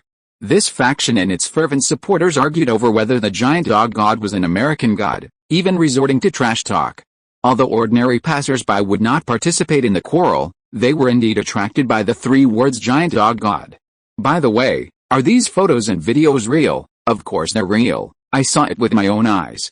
The sight of the giant dog god hovering in the sky is much more ferocious than what he looks like in the photos. If you go and see it live, you'll be scared to pee your pants. I saw it too. My home is not in Washington, D.C., but in Minnesota, but I also saw the shadow of a dog in the sky. Even though it was very far away, we were still blocked from seeing even a ray of sunlight. If this dog is also a god, how does its divine power compare to Yang Jian's? Can the two of them fight? It's hard to say, but think about it. Yang Jian only knows how to fight with his fists, but the giant dog god directly changed his body shape to the point of occupying half the sky. I think if it was the giant dog god who showed up in Renton at that time, the whole thing would have been handled more easily. The giant dog god is so handsome. Yang Jian's ability is no match for him. The guardian god of the United States is the most powerful. After a slight quarrel, public opinion quickly unified its tone, and one voice dominated the mainstream. What's so great about a sliding guardian deity? Our American guardian deities are the most powerful. This cry, fueled by those with ulterior motives, instantly swept the internet. A group of rednecks were trembling with excitement upon hearing this, some even making dog standees and marching through the streets with them. But outside the United States, people around the world were skeptical. The United States, a country with only 200 years of history, had a civilization that hadn't been interrupted. How could it be possible that, like in China, so many previously undocumented gods suddenly emerged? But their doubts had no effect on the American public's jubilation. And that same American jubilation had no effect on Lin Feng, who, far away in China, was stroking Roaring Sky Dog's head and checking his points. 162. Chapter 161. No matter how much you blow, it's all for the sake of making wedding clothes. 162. Chapter 161. All the exaggeration, all for the wedding dress. 2024-09-10. Author, Good Monster. Chapter 161. All the exaggeration, all for the wedding dress. After Roaring Sky Dog appeared, the role-playing points really started to rise. The shock value is no less than the previous Lenten incident. This is really unexpected, but on reflection, Lin Feng didn't find it too surprising. As a media powerhouse, the United States' manipulation of the media and control of public opinion are far more advanced than China's. Their media matrix and publicity methods are far more professional and organized than those of China's wildly developed media. So, although the scale of the incident and the strength demonstrated are completely different, Roaring Sky Dog's destruction of the Hydra scoundrels and Yang Jian's resounding victory in Lenten are completely different. The American media has a knack for hyping the two events to the same level, striving to make everyone believe that Roaring Sky Dog and Yang Jian are on the same level. Oh, and now they've named Roaring Sky Dog the Giant Dog God. Thanks to their diligent promotional efforts, the story swept the globe in just half a day. Everyone knew about the giant dog that had suddenly appeared over the United States, officially heralded as the national guardian deity. The benefits of this were evident in the rapidly increasing system scores and shock value. In just one night, the gains were already worth half the entire Lenten incident. They'd better work harder to keep the buzz going. The US didn't disappoint Lin Feng either. Not only did the central and state governments issue official tweets, but major media outlets also worked together overnight, broadcasting the scene of the dog swallowing the sun as front-page headlines across traditional print media and online streaming platforms. As the situation intensified, even the Chinese were becoming increasingly concerned. Some government officials were inquiring about Lin Feng's phone number, hoping to privately consult him about the origins of this so-called giant dog god. Reporters from CCTV, numerous television stations, and various online platforms also contacted Lin Feng. Even Professor Feng Min couldn't resist sending him a WeChat message, asking him indirect questions. Lin Feng didn't answer anyone's questions, but he allowed a CCTV reporter to connect with him temporarily. CCTV reporter Bing Bing, with her usual sweet smile, got straight to the point. The United States recently experienced a solar eclipse, and the new US president declared it the nation's patron saint. Professor Lin Feng, what are your thoughts on this? Do you know the origins of the so-called giant dog god? Of course I do, Lin Feng nodded with a slight smile. Its name isn't the giant dog god, and it's definitely not the patron saint of the United States. As for its specific origins, I won't reveal them just yet. I'll announce them at the press conference next Tuesday. Bing Bing raised an eyebrow and smiled. Professor Lin, are you keeping us in suspense? I suppose so. The shock value was still rising sharply, and the US media had only exerted less than 30% of its power. Could they still publicize the Roaring Sky Dog's origin so publicly at this moment? Keep it a secret for now, let them work themselves to death. Once the shock factor has worn off, reveal the truth. Even if the Americans are furious, they'll be left fuming, helpless. Meanwhile, the rest of the world, spurred by this dramatic reversal, will spark renewed interest in Roaring Sky Dog, stirring up a second wave of excitement and generating even more shock factor. Lin Feng's calculations were well underway, with a multi-step plan already in mind. Unlike Lin Feng's leisurely pace, the US held a press conference that evening. The spokesperson for the press conference was a congresswoman renowned for her blonde beauty. She, too, got straight to the point. Today, on behalf of all the top leaders of the United States, I announce to the world that we, too, have a god of our own. Perhaps not just one, but this is the first god to appear before everyone, our giant dog god. As America's patron god, it immediately demonstrated its unrivaled power, swallowing even the sun in one gulp. This undoubtedly proves its might, a reporter from the American media asked. Have American officials determined the strength of the giant dog god? Who do you think is stronger, the giant dog god or the Chinese god? The representative smiled. At this point, that's unanswerable. No one knows whether the giant dog god exerted his full strength in the Washington incident. In the Lenten incident, the Chinese god appeared to have exerted his full might. Until we have more data on both sides, I believe all discussions on this matter should proceed with caution. His words were flawless, seemingly modest, but in reality, they were secretly disparaging Yang Jian. The Chinese reporters present all frowned slightly. After the representative finished her flawless statement, she continued.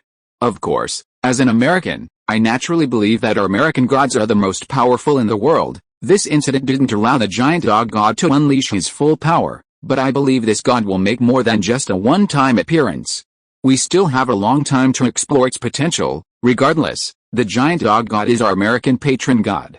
The pride of us all. Her tone grew increasingly passionate, and she finally raised her fist high.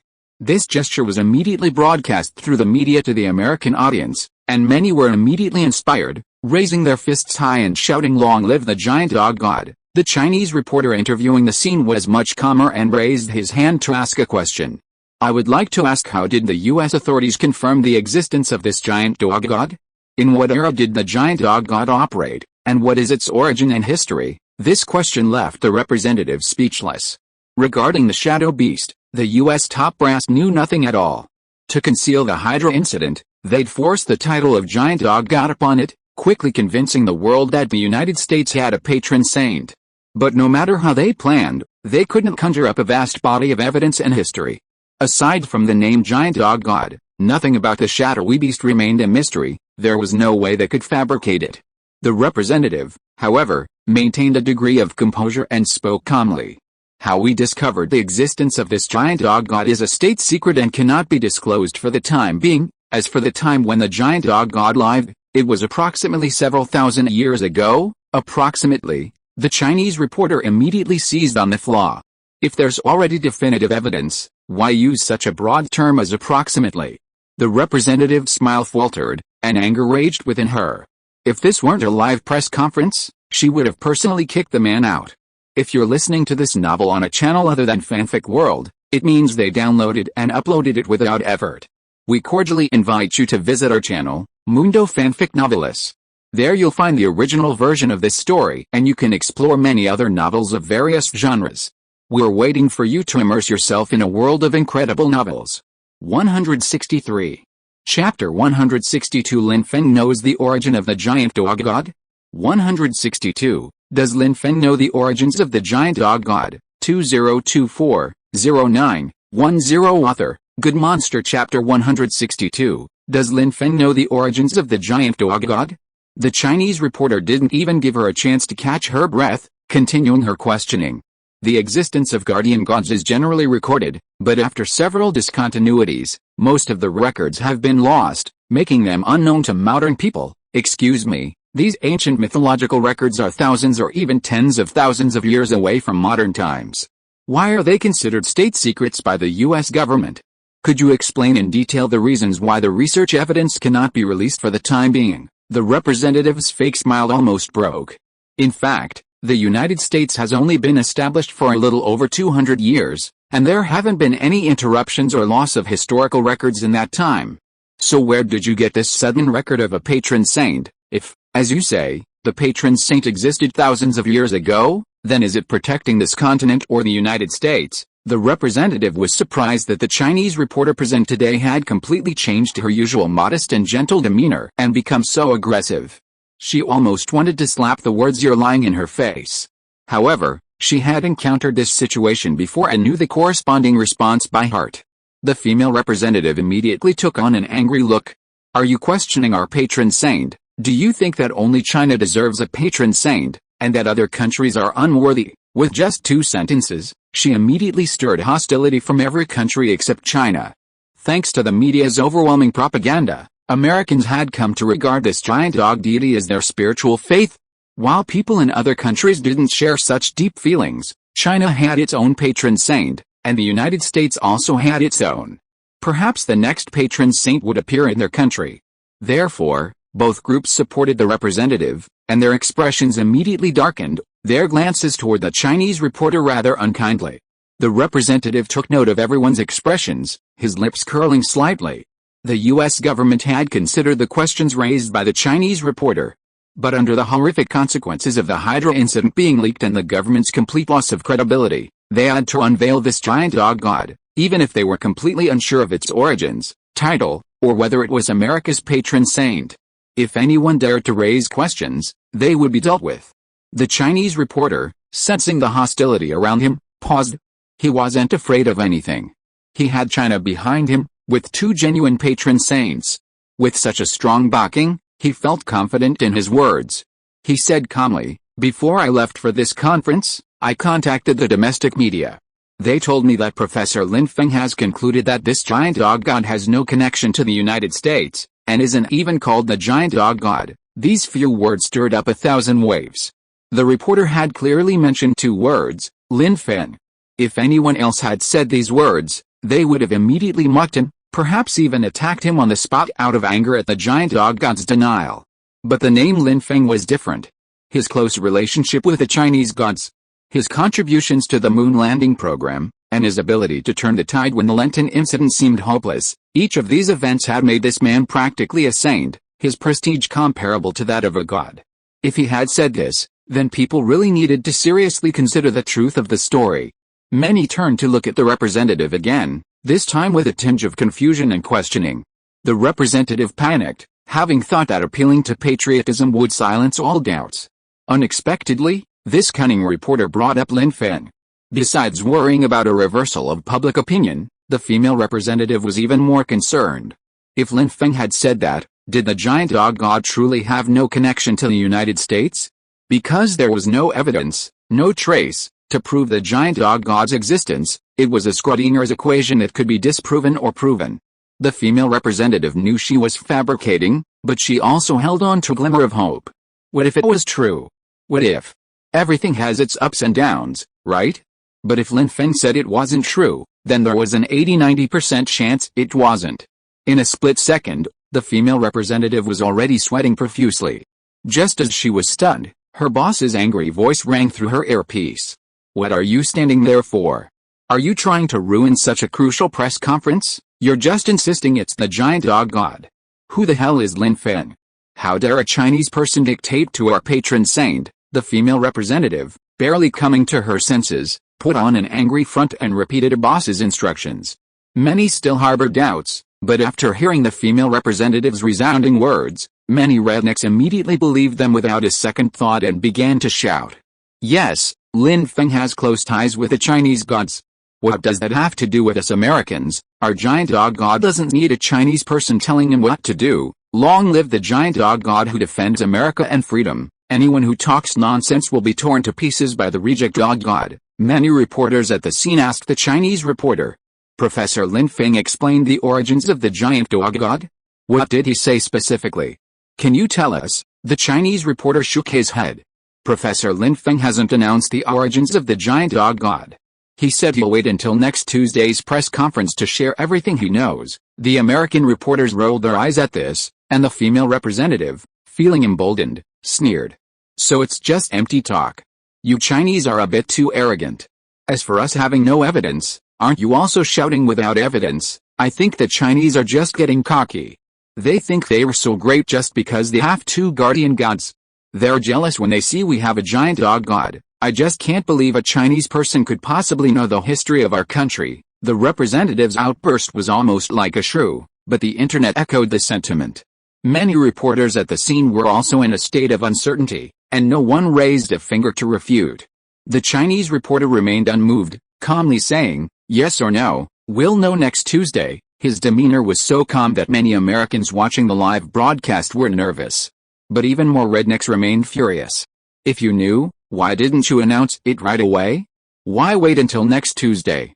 You Chinese are clearly guilty of something and are working overtime to slander our patron saint of the United States. The Chinese are so rude and uncultured that they actually came to our patron saint of the United States press conference to act like a riot. If the diplomats don't warn China, I'm going to protest in the streets. This is a blatant disrespect for the United States. 164. Chapter 163. The evidence was too carelessly forged. 164. Chapter 163. The evidence was too carelessly fabricated. 2024-09-10 Author, Good Monster. Chapter 163. The evidence was too carelessly fabricated. Such indignant comments flooded Twitter, with some even commenting on the interim president's tweet, demanding he immediately issue a warning to China in the name of the White House. But the interim president had no such plans for the time being. If others didn't know, surely he didn't? The United States currently had no supporting evidence regarding the giant dog god. If that Chinese professor truly knew something, a head-on debate would surely put the US at a disadvantage. So the priority now wasn't to debate, but to work tirelessly to produce evidence. In the presidential office, many of the surviving high-ranking officials and media giants were summoned. The interim president spoke first. We must not only fabricate the giant dog god's origins, but also make them appear as noble as possible, so that they can rival the two guardian gods already known in China. A summoned historian frowned slightly. The problem is, there's no record of the giant dog god in our history. Even if it's a fabrication, there should be some solid evidence. His attitude was harsh, his tone a bit aggressive. He had genuinely believed the story of the giant dog god as America's patron saint, excitedly eager to explore the ancient volumes of the major libraries. He hadn't expected to be brought here by agents the moment he left home. He was told that the government knew nothing about the giant dog god's origins, and now he was being asked to help fabricate a story to deceive the public. As a historian, how could he have ever fabricated his country's history? But with the government's threats and inducements, he had no choice but to join the discussion. Even so, his attitude remained quite negative. A media mogul across from him chuckled and said, "Professor John's words make sense, but it's actually not that difficult to create an original. Antiquity technology is very advanced now, and all we need to do is take a few simple photos and short videos and upload them to the internet. We try to make the images as blurry as possible and the text as archaic as possible. It's pretty easy to fool most people. What about the remaining few intelligent people?" Professor John snorted in rebuttal. The media mogul continued to smile. Since they are intelligent people, they must know how dangerous it is to stand up and refute their country's beliefs. They will definitely shut up and keep quiet. Professor John had nothing else to say and could only change the subject. Even if we want to forge the original, we can't do it in English. We have to use the local indigenous hieroglyphics to forge it to be authentic, but the local indigenous people of Mizhou, let alone writing, are almost all killed. Where can we see their writing? This is actually the easiest. There are not many people in the world who are interested in ancient writing. Even if we make up a set of nonsense writing by ourselves, no one will notice that it is wrong. The important thing is to find some existing indigenous people to endorse the history and texts we created. The interim president nodded when he heard this. Indeed, this is crucial. Although the suppression of the indigenous people was severe back then, there must have been one or two beautiful individuals who intermarried with us and left behind bloodlines. Let's look in this direction. If we can't find one, we'll find someone with darker skin and a family history of mixed blood to disguise them. As for their story, they'll say their indigenous elders have passed down orally that a guardian deity does exist on this continent, but it hasn't appeared in ages, so they don't know the stories are true. All the stories were quickly finalized, and all the evidence was quickly produced. The next day, at 8 a.m. U.S. time, the U.S. government launched a website to educate the public about the giant dog god. Prior to this, major media outlets had heavily promoted the website's launch, so much so that upon its release, it was flooded with visitors, overwhelming the server. Many people cursed the slow server, but many others continued to browse the page despite the slowdown, finding it increasingly eye-opening. It turns out the giant dog god is actually the patron saint of the American continent. Once, it enjoyed offerings from the indigenous people and provided them with protection. Later, with the establishment of the United States, the indigenous and white peoples completely merged, becoming one, and so the giant dog god became the patron saint of America. The freedom and peace of America deeply moved the giant dog god. So, when America itself faces a crisis, it appears, the great giant dog god. The great America. From today on, I no longer believe in God or Jehovah. I only believe in the giant dog god. A wave of online worship of the giant dog god quickly swept the world. The most enthusiastic were, naturally, the residents of the Washington, D.C., area hardest hit by the disaster. Some have even offered to become popes, guiding everyone to worship the giant dog god according to the indigenous rituals described on the website. Naturally, this enthusiasm was accompanied by dissatisfaction with China and Lin Feng.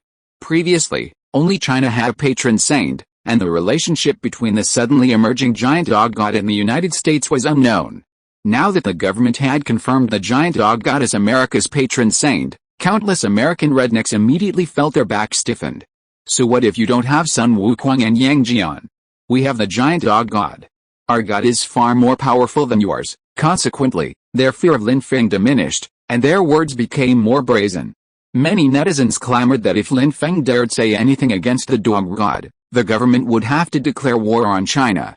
But these people never imagined that their fervor and anger would transform into shock points and flow towards Lin Feng. Lin Feng had originally had no interest in the American counterfeit website, but Professor Feng Min had specifically directed it to him, so he clicked on it. He was shocked to see how impressive American counterfeiters really are. The website displayed various reproductions of aged parchment, murals, and analyses of ancient texts, all of which were convincing. However, the use of indigenous endorsements was somewhat lacking. Why are all these half-bloods so dark? Darker than those Sahara guys, and even here among the natives, Lin Feng couldn't help but grumble. And when he saw the priesthood ranking at the bottom, he burst into laughter. The god who controls darkness and shadows, guarding the Mi continent at every nightfall. How dare you say that? Howling Sky Dog appears in broad daylight, how can it be associated with darkness? Lin Feng grumbled as he waved his hand, calling over the Sky Dog, who was playing around nearby. You're really showing off now. Do you know what the Americans are saying about you? Lin Feng said as he placed his phone in front of Sky Dog. Sky Dog might be a dog, but it possessed divine powers, so it could understand the unfamiliar text. It barked a few times, its face full of disdain. What a puny human. So surprised by something so rare. They've built their evidence, so it's time for us to build ours too. Let's go find a deserted place to film a video. 165. Chapter 164 Press Conference? Blind Date. 164, Press Conference? Blind Date, 2024-09-10 Author, Good Monster Chapter 164, Press Conference? Blind Date. Tuesday, Yenching University in China's capital. The news that Lin Feng would hold a press conference there had already become the focus of the entire world. It was only 9:20, and the auditorium inside and outside Yenching University was already packed. Besides students from the university and mythology enthusiasts from across the country, there were also reporters dispatched from all over the world, especially those from the United States. After nearly a week of hype, the entire United States was in a frenzy. Anyone who dared to say that the giant dog god was not American would be beaten to death on the spot. Under such circumstances, they naturally wanted to eat Lin Feng alive for publicly claiming that the giant dog god had nothing to do with the United States. Even though it was already dark in the United States and time for bed due to the time difference, many people were still waiting with wide eyes for the live broadcast, ready to lash out at Lin Feng through the screen if they disagreed. At 9:25, Lin Feng arrived at the auditorium, surrounded by numerous history professors. Many students were his idols, and the sight of him immediately erupted in excitement, with screams, cheers, and greetings. But with a wave of Lin Feng's hand, everyone fell silent, their pace even more uniform than military training. Professor Feng Min, standing beside Lin Feng, checked his watch and said, "It's almost 9:30.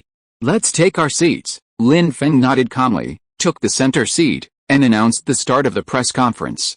I know what everyone wants to know most, but before we get into that, we must first clarify the story of another deity, the great god Yang Jian of China. Yang Jian is called Erlang Xian Sheng's Henjin because he is the second son of Yao Ji, the Jade Emperor's sister. From Yao Ji's quest for immortality to splitting a mountain to save her mother, Lin Feng succinctly explained Erlang Shen's journey to immortality.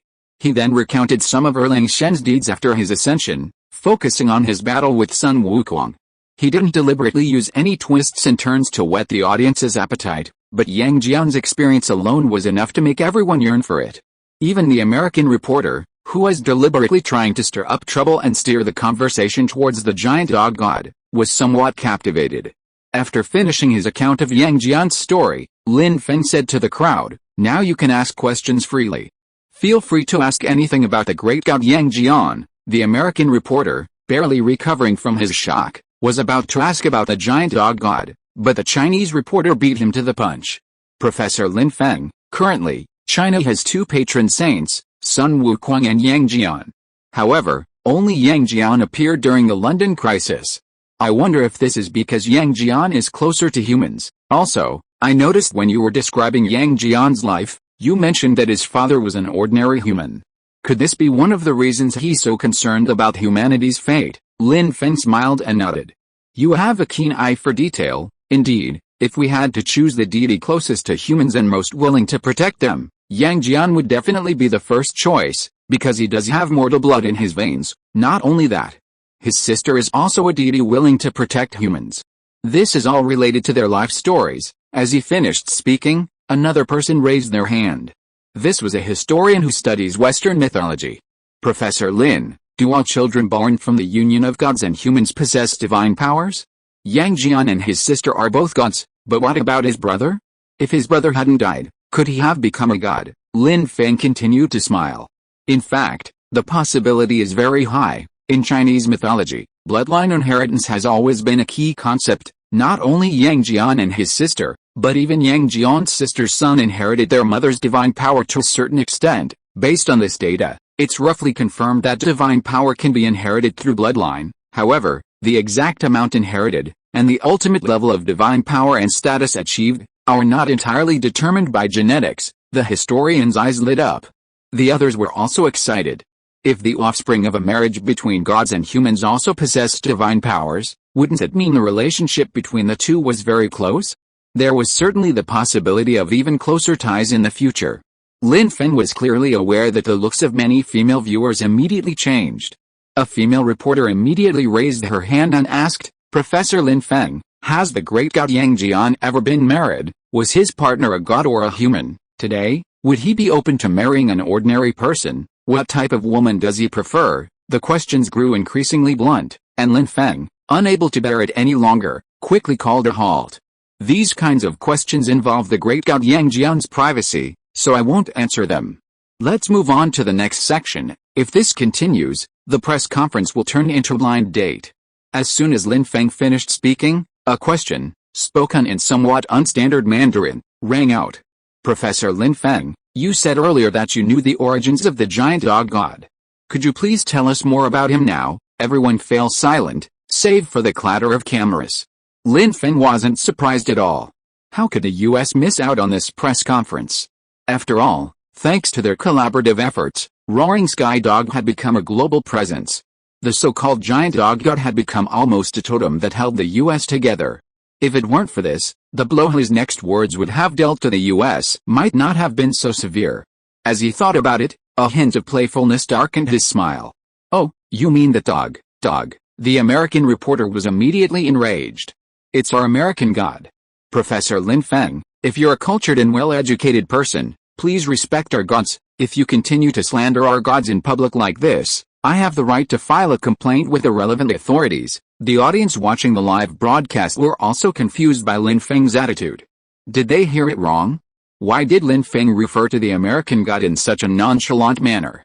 While everyone knew it was a dog, and privately commented on videos and photos of the dog, "Big dog is so cute," in all formal settings, the official US name, giant dog god, should be used with respect. Could it be that Lin Feng said this because the giant dog god's appearance broke China's monopoly on the gods? Many people wondered, and the American people erupted in outrage. "Stupid. Narrow-minded. The yellow monkey is disgusting. How dare he insult our giant dog god like that? Giant dog god, please punish this foolish human. Does he think he can rest easy just because he has good relations with the Chinese gods? Our giant dog god is the most powerful. That Chinese pig will pay the price for his words and actions." All of these reactions were not unexpected by Lin Feng. By stirring up the emotions of these rednecks to the maximum, he could achieve the most powerful slap in the face after the reversal, and also profit from the sudden surge in shock value. 166. Chapter 165. Whether you admit it or not, it's still a dog. 166. Chapter 165. Whether you recognize it or not, it's still a dog. 2024-09-10 Author, Good Monster. Chapter 165. Whether you recognize it or not, it's still a dog. No matter what name you give it, from a biological point of view, it's a dog of the genus Canis, family Carnivora. To say it's not a dog is to ignore the facts. Do you think you'll be happy if I say it's a cat? If you can't accept this statement, then perhaps you will find it even more difficult to accept what I say next, Lin Feng said jokingly, his light smile revealing a completely undisguised provocation. Good, many Chinese people immediately cheered online. I've been fed up with those bragging Americans for a while now. A dog god talks about being so powerful, and if he's really that powerful, how come Lun suddenly vanished? Exactly. He's praising one and putting one down, secretly saying our great god Yang Jian isn't strong enough. If great god Yang Jian wasn't strong enough, those American women who were boasting would have died a long time ago. Well done, Professor Lin. You should be so tough with these ignorant Americans. But some who knew Lin Feng well, like Professor Feng Min, who was standing beside him, found this strange. He wasn't usually arrogant. On the contrary, he was very gentle and polite. He never bullied anyone, And he certainly didn't go out of his way to mock them. What a strange performance today. Inside the White House, the interim president was furious. He immediately had someone call the reporter and angrily issued an order. Warn this Lin Feng. The giant dog god is the pride of the United States.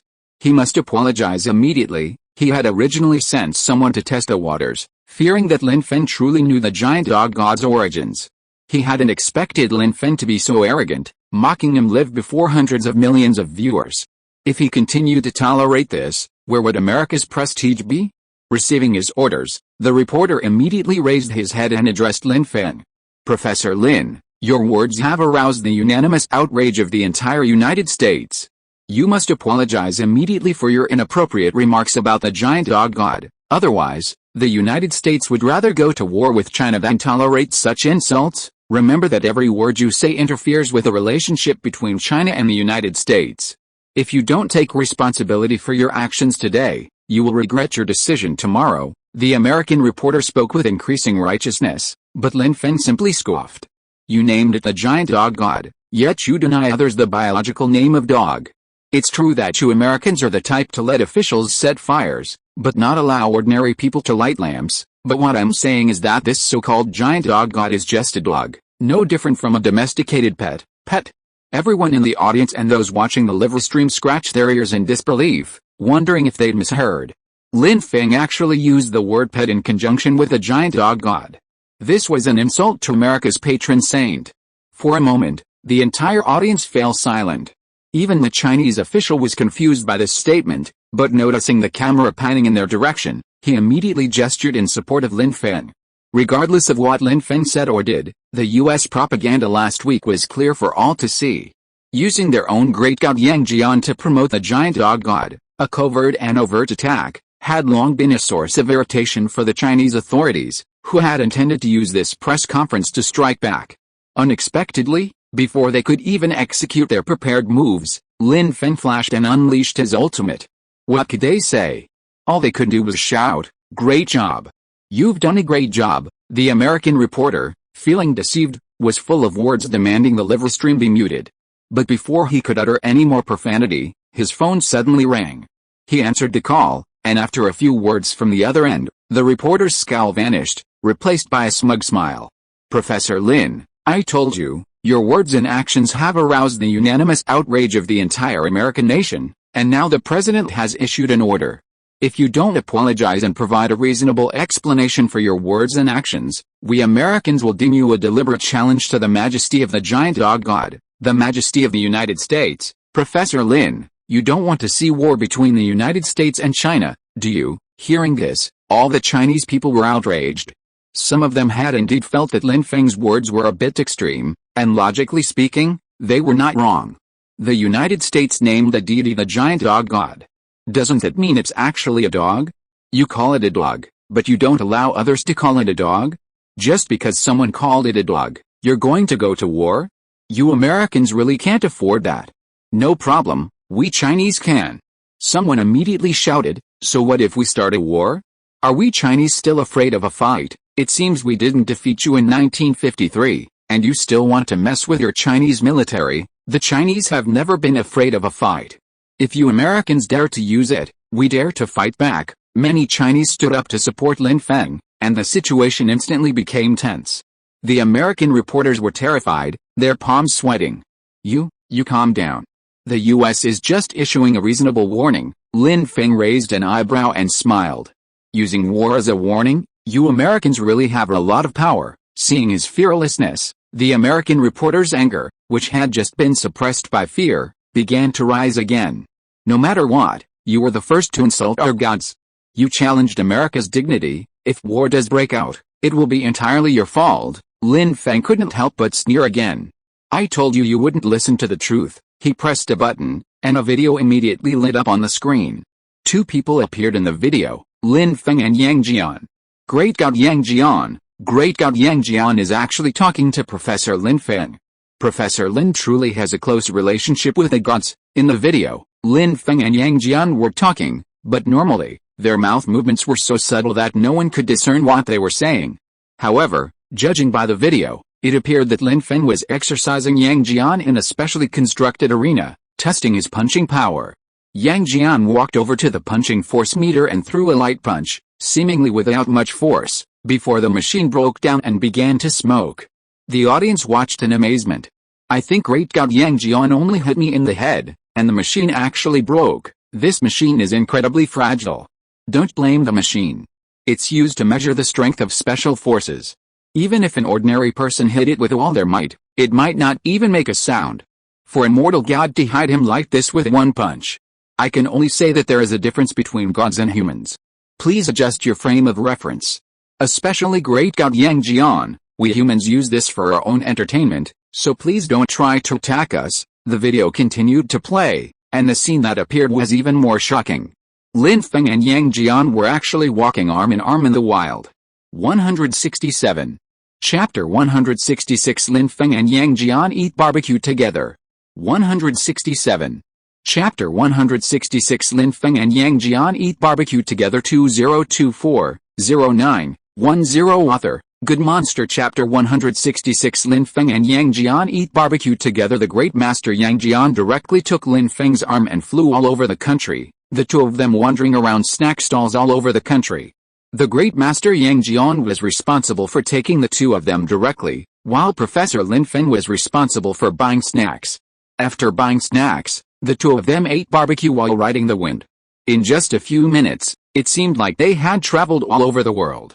Hiss, oh my god, am I dreaming? Master Yang Jian and Professor Lin have such a close relationship. That's just how close my best friend and I are. Wow, Master Yang Jian is so kind. He actually took someone on a plane just to take his good friend out for a barbecue. Wow, they even drank beer and ate gala together. Damn, I'm so jealous. The Chinese watched with growing excitement, while the Americans grew increasingly worried. Especially the reporter who had just claimed that the US would go to war to protect its dignity. His face had turned completely pale. Someone told him that Professor Lin and Master Yang Jian had such a close relationship. If he had known about their close relationship, he wouldn't have spoken so harshly. After all, the giant dog god's attitude towards the US was still unknown. If a war really broke out, he might not have rushed to the front line for them. But Yang Jian and Lin Feng had such a good relationship. If anyone offended Lin Feng, he would definitely help them. Would the first person to bear the brunt of Lin Feng Bao's trash talk be him? The reporter grew increasingly apprehensive, daring not to utter a single word. Behind him stood a timid Chinese girl, a student at Yanqing University. Watching the video at this point, she couldn't help but cautiously ask a question. Professor Lin, are you close to Master Yang Jian? Could you tell us when you first contacted him? The others immediately looked on with anticipation, but hesitated to be too explicit, fearing they might annoy Lin Feng. This was the man who was so close to Erlang Xiansheng's Henjin, sharing the barbecue adventures. Lin Feng smiled and said, I suggest everyone watch the video first before speaking. With that said, the others naturally dared not question him. In the subsequent videos, Yang Jian transformed into a handsome man dressed like an ordinary person. He and Lin Feng played video games, went to the gym, watched movies, and walked the dog. Wait, walking the dog? Everyone stared at the dog in disbelief. Its scarlet eyes and pitch-black body, punctuated only by a crescent of white hair between its brows, looked eerily familiar. Then, it became more than just familiar. The two of them stood on a cloud, drifting off into the sky. Erlang Shen untied the dog's leash, and the black dog began to run wildly across the sky.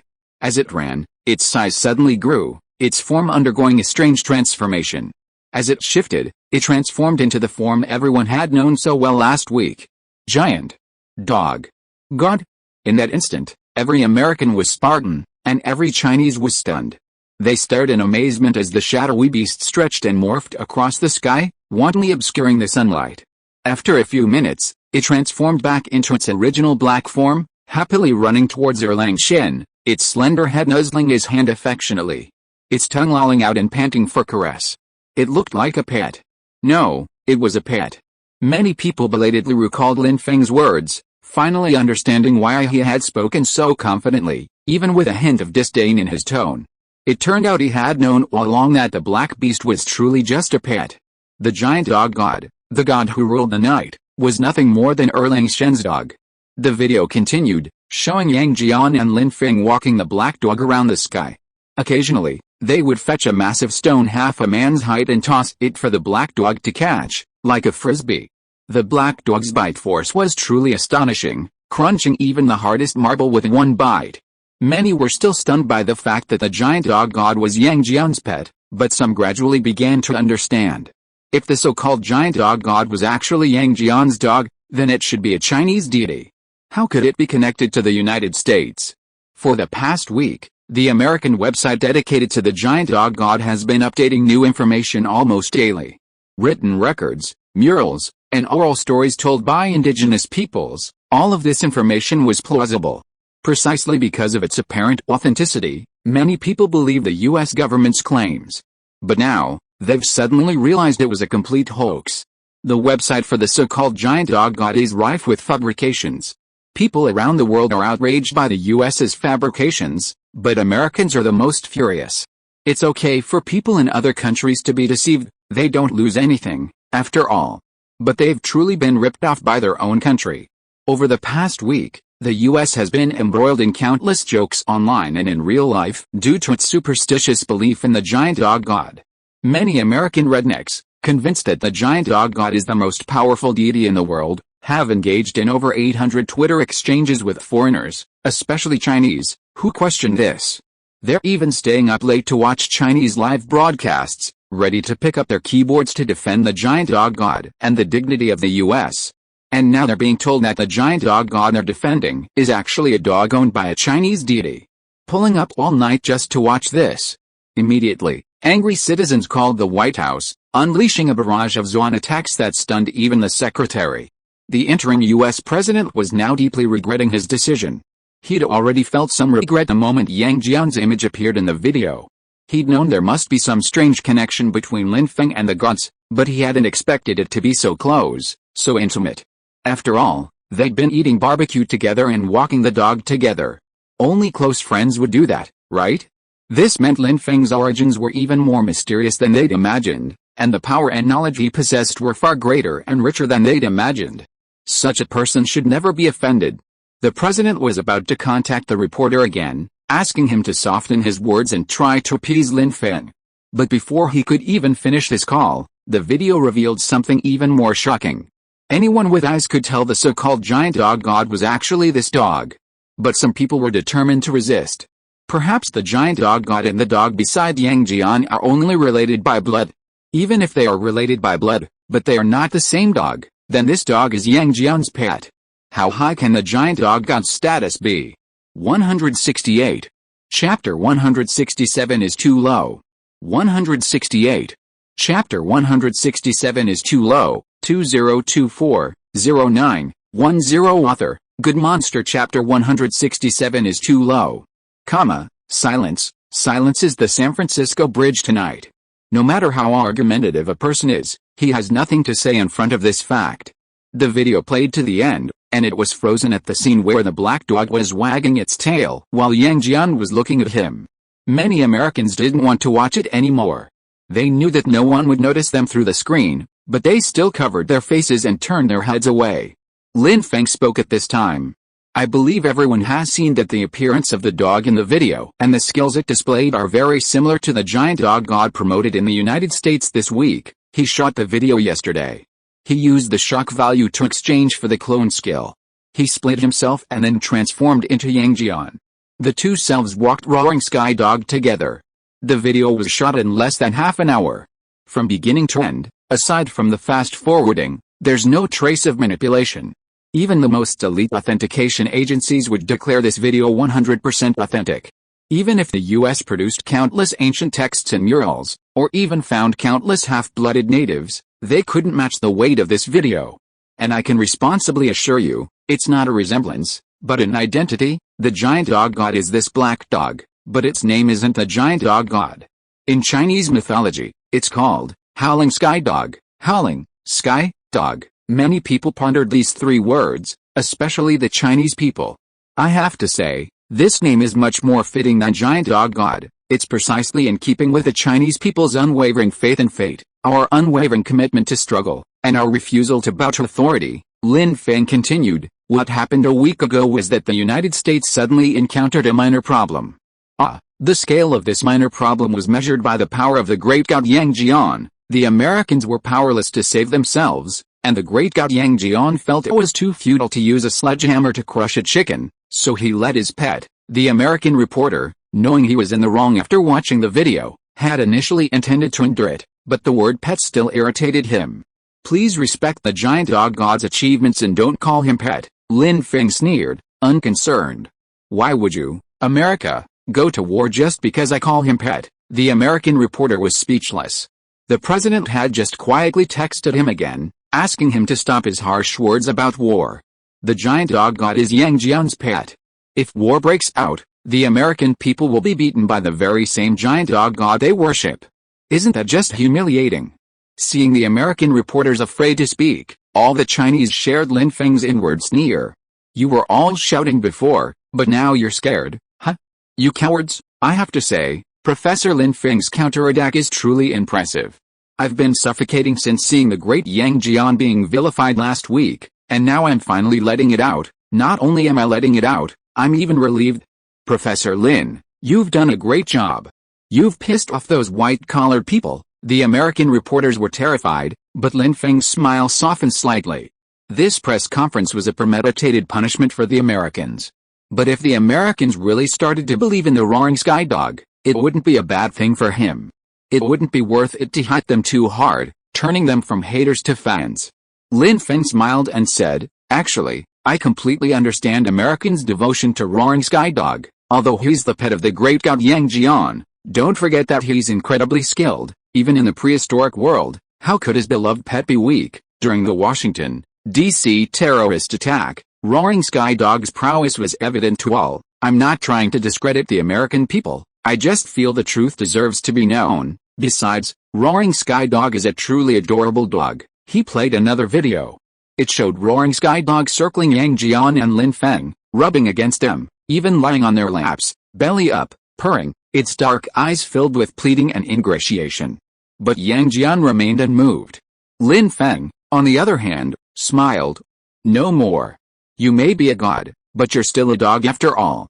Eating too much chocolate ice cream will have consequences. Upon hearing this, roaring sky dog immediately rolled into Lin Feng's arms, whimpering and crying. This video instantly captivated dog lovers around the world. Thinking back to their earlier walks in the sky, their hearts were instantly captivated. He could act cute, yet fiercely protect his master, and even be let out hunting from time to time. I declare, roaring sky dog is my dream dog. By the way, a dog this size is rare. Could an expert tell me what kind of dog it is? I want one. Urgent. It's long and slender. It looks like a greyhound. No, it's definitely not a greyhound. It's a Chinese greyhound. Many dog lovers were captivated by roaring sky dog, while many rednecks were completely enraged by the US government's fabrication. Only then did they realize what was happening. Professor Lin Feng was already quite respectful. This was the pet of the great god Yang Jian, who had come to America to save the people out of the great god Yang Jian's kindness. The US government fabricated a story, not only claiming roaring sky dog as America's patron saint, but also slapping Yang Jian in the face. This is just ungrateful behavior. This was truly despicable. Inside the White House, all US officials fell silent, their gaze fixed on the interim president. Barely a week into his tenure, the interim president twitched his lips. Forget it. Someone has to take the blame. He couldn't continue to argue with Lin Feng. He had the actual video. And what he said at the press conference clearly hinted to US officials that he knew about Hydra, otherwise, they wouldn't have used the term terrorist attack to describe the incident.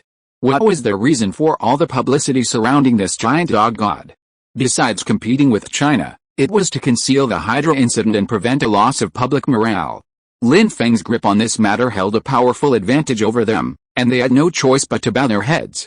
Lin Feng's press conference ended at 10:30, and at 10:45, people saw a video of the interim US president delivering his resignation speech. Hero mission successfully completed, earning an S rank rating. Hero mission calculation completed, roleplay mission excellently completed, earning an SSS rank rating. Roleplay mission points calculated, cumulative points for this roleplay mission. 1.6 million, Lin Feng calculated his points. Now totaling 13 million, and this was only a portion of the role of Yang Jian. Fortunately, This performance had a far-reaching impact, and the profits were already considerable. The once peaceful world suddenly surged with an indescribable and strange force. A mere momentary fluctuation, as if touched by another dimension.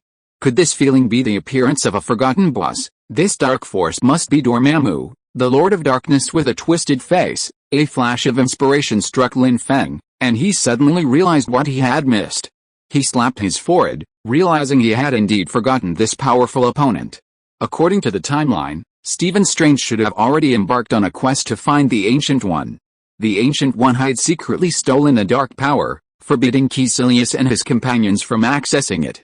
However, Caecilius had already teamed up with his followers and stolen a page from the secret book that contained the summoning of Dormammu. The unusual movement just now must have been caused by Caecilius and his companions triggering Dormammu's dark power. Let me see what power can counter Dormammu. Lin Feng opened the system store and searched carefully. After careful consideration, he decided on the Demon Emperor Dijun. The other card characters were mediocre, not worth mentioning compared to Yang Jian. The Demon Emperor Dijun had a profound background.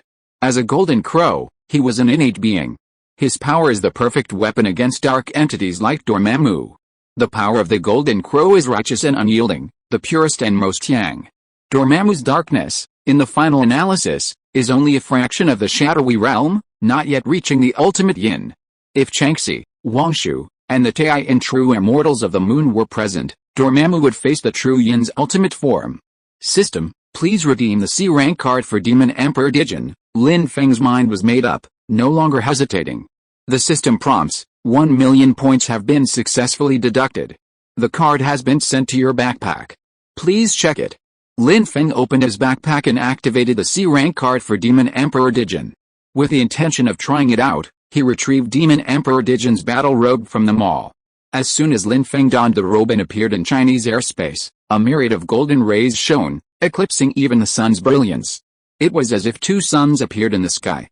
Constrained, Lin Feng quickly gathered his strength, and in a split second, he vanished from the sky, returning home. I almost forgot. When this guy doesn't restrain his power, he's like a sumped-up sun. Lin Feng was quite pleased with Dijun's strength. This force of justice, masculinity, and light was the perfect choice to combat the despicable creatures that lurked in the shadows like Dormammu. A powerful force of light has emerged from the ancient East, and my mission is nearing its end. The Ancient One gazed out the window, muttering to himself, however, the one I have chosen is not yet fully mature. Camartage. Strange, recently rescued by Mordo, now entered this mysterious place. This is my master, the Ancient One, Mordo introduced him. Strange looked at the gray-clad old man who turned around and bowed deeply. However, the old man didn't respond, simply taking his book and quietly leaving. As Mordo left, a bald woman approached and offered Strange a cup of hot tea. The Ancient One seems a bit aloof. Strange gave the bald woman an awkward smile. Master Mordo, thank you for your hard work, the woman said gently. Master Haniel, goodbye, she said, bidding them farewell. Strange frowned slightly, realizing he might have mistaken the wrong person. Mordo brought you here, Mr. Strange, the Ancient One's voice called. Dr. Strange, he corrected. But you're not a doctor anymore, so you came here. The Ancient One seemed to understand his condition perfectly. You're here to heal your hand, am I right? 7 operations already, Strange sighed. You're right, this tea is indeed good. He took a sip and smiled. You once cured a patient named Pangborn, right? Strange asked. You could say that. The Ancient One lowered his head, fiddling with the tea set. How did you help him walk again? Strange's voice was filled with emotion. He couldn't walk originally, and I didn't perform any direct treatment. I simply convinced him that he could walk. The Ancient One looked up at Strange. Psychological treatment? Impossible, Strange flatly denied. When your body is healing, are you doing the healing, or is it repairing itself? The Ancient One asked. It's the cells that are doing the work, Strange replied. But cells only repair themselves in specific ways, the Ancient One added. Yes, Strange nodded in agreement. What if I told you that your body could be persuaded by its own consciousness to perform the various treatments you need? The Ancient One asked with a smile. You mean cell regeneration? Strange excitedly approached the Ancient One. You've found a way to regenerate cells?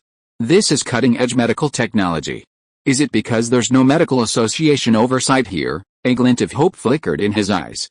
Not bad. The Ancient One listened to him and handed the tea in his hand to Mordo. Have you found a way to repair nerve cells? Strange asked again eagerly. No, Mr. Strange, the Ancient One replied calmly.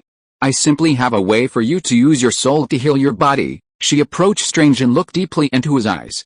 Use the soul to heal the body. Strange was surprised, but he quickly accepted the offer. That's fine, too. Let's get started. I can't wait. The Ancient One opened the book and, with a smile, showed Strange a picture. I've seen this picture in a gift shop, Strange said, somewhat bewildered. As the Ancient One showed more pictures, Strange began to feel mocked. I'm a doctor, and now you're telling me to heal with faith? I can't accept that. A hint of anger lingered in his voice. You're just looking at the world from a narrow perspective. You only see the world from one angle. When I tell you there's another, larger world, you can't accept it. The Ancient One's words struck a chord with Strange. This world is material, and so are humans. We're all just tiny parts of the universe. Don't talk to me about souls, they don't exist, Strange retorted loudly. You underestimate humanity, and you underestimate yourself, the Ancient One replied with a smile. 169. Chapter 168, Quickly Contact Tuaksha. 169. Chapter 168, Quickly Contact China 2024-09-10 Author, Good Boy Monster. Chapter 168, Quickly Contact China. Just as Strange was passionately accusing the Ancient One of being a liar, the Ancient One suddenly blasted his soul out of his body. Strange saw a world he had never seen before, the spirit world. He experienced experiences beyond his physical senses. Then, in an instant, his soul returned to his body. What did you do to me? Strange asked, panicked. Just so you could experience this world with your soul, the Ancient One explained with a smile. Although Strange suspected the tea had been spiked with a drug or a neurotoxin, the Ancient One explained that it was just ordinary tea with some honey. You are so ignorant. You have seen so little, the Ancient One said. Open your eyes. She placed her hand on Strange's eyes, and his entire world turned upside down. For a moment, he seemed to be transported to 1,000 feet in the sky. No, this is impossible, he cried. What the hell am I seeing? His consciousness seemed to float off the planet. A butterfly fluttered into his sight, and out of curiosity, he gently touched it. Instantly, he was swept into a dazzling, bizarre passage, hurtling through it at a rapid speed. His heartbeat is soaring, his body can't bear it. Mordo observed Strange's condition and reported to the Ancient One. Bang! Strange gasped and slumped into a chair, his heart filled with astonishment. He had just returned from that strange passage. I see he's doing well, the Ancient One smiled, examining Strange. Strange had no chance to catch his breath as he was dragged through multiple worlds. Vast planets. Space debris filled the sky. Time and space seemed to have lost their constraints. Do you think material space is all there is? What is real? What is illusion? In reality, spirit and matter converge. The world we see is but a tiny part of the vast universe. The world is infinite, filled with both beauty and ugliness. In dark corners, savage forces lurk, waiting to devour everything. Who are you, then, Mr. Strange? Strange returned to reality, slamming heavily to the floor. He was convinced. He admitted his ignorance and believed in the existence of the soul and spiritual power. This gave him hope. Please teach me, Strange pleaded. Bang! Strange was locked outside, and the Ancient One tried to dispel his arrogance. He possesses an indomitable spirit. He has persisted for 5 hours. Let him in, Master Mordo pleaded on Strange's behalf. His attitude, though arrogant, is truly brilliant. It reminds me of someone, the Ancient One said, approaching the eye of Agamotto. You remembered Caecilius. Master Mordo understood Master Ancient One's intention. Caecilius had been Master Ancient One's most admired student. I don't want to make the same mistake again, Ancient One said calmly. But you taught me how to master power and overcome the demons within, Mordo said passionately. The demons within cannot be eliminated, we can only learn to coexist with them, the Ancient One gazed into his eyes. We need fresh blood to aid us in the fight against the forces of darkness. The forces of darkness are stirring, and we must stop them, Mordo continued to persuade Ancient One. You are right, we really should waste time, Ancient One nodded. Meanwhile, in Japan, Caecilius was performing a ritual to summon Dormammu in a church. Dormammu, Several people sat in a circle, and Dormammu's power descended from another dimension through the summoning. Who is calling me? A face, too vast to be fully grasped by the naked eye, emerged. Dark power filled Caecilius's mirror dimension. It's me, Caecilius cried out. Great Dormammu, Lord of Darkness, please grant us the power of darkness, we yearn for immortality. Let us fight the demon of time. I will sacrifice my life and the lives of all mankind. Dormammu gazed down at the crowd below and generously granted them strength. Crack, the mirror world shattered. A vast hole appeared in the Japanese sky. Dormammu, you have finally arrived. Lin Feng felt the power of Dormammu.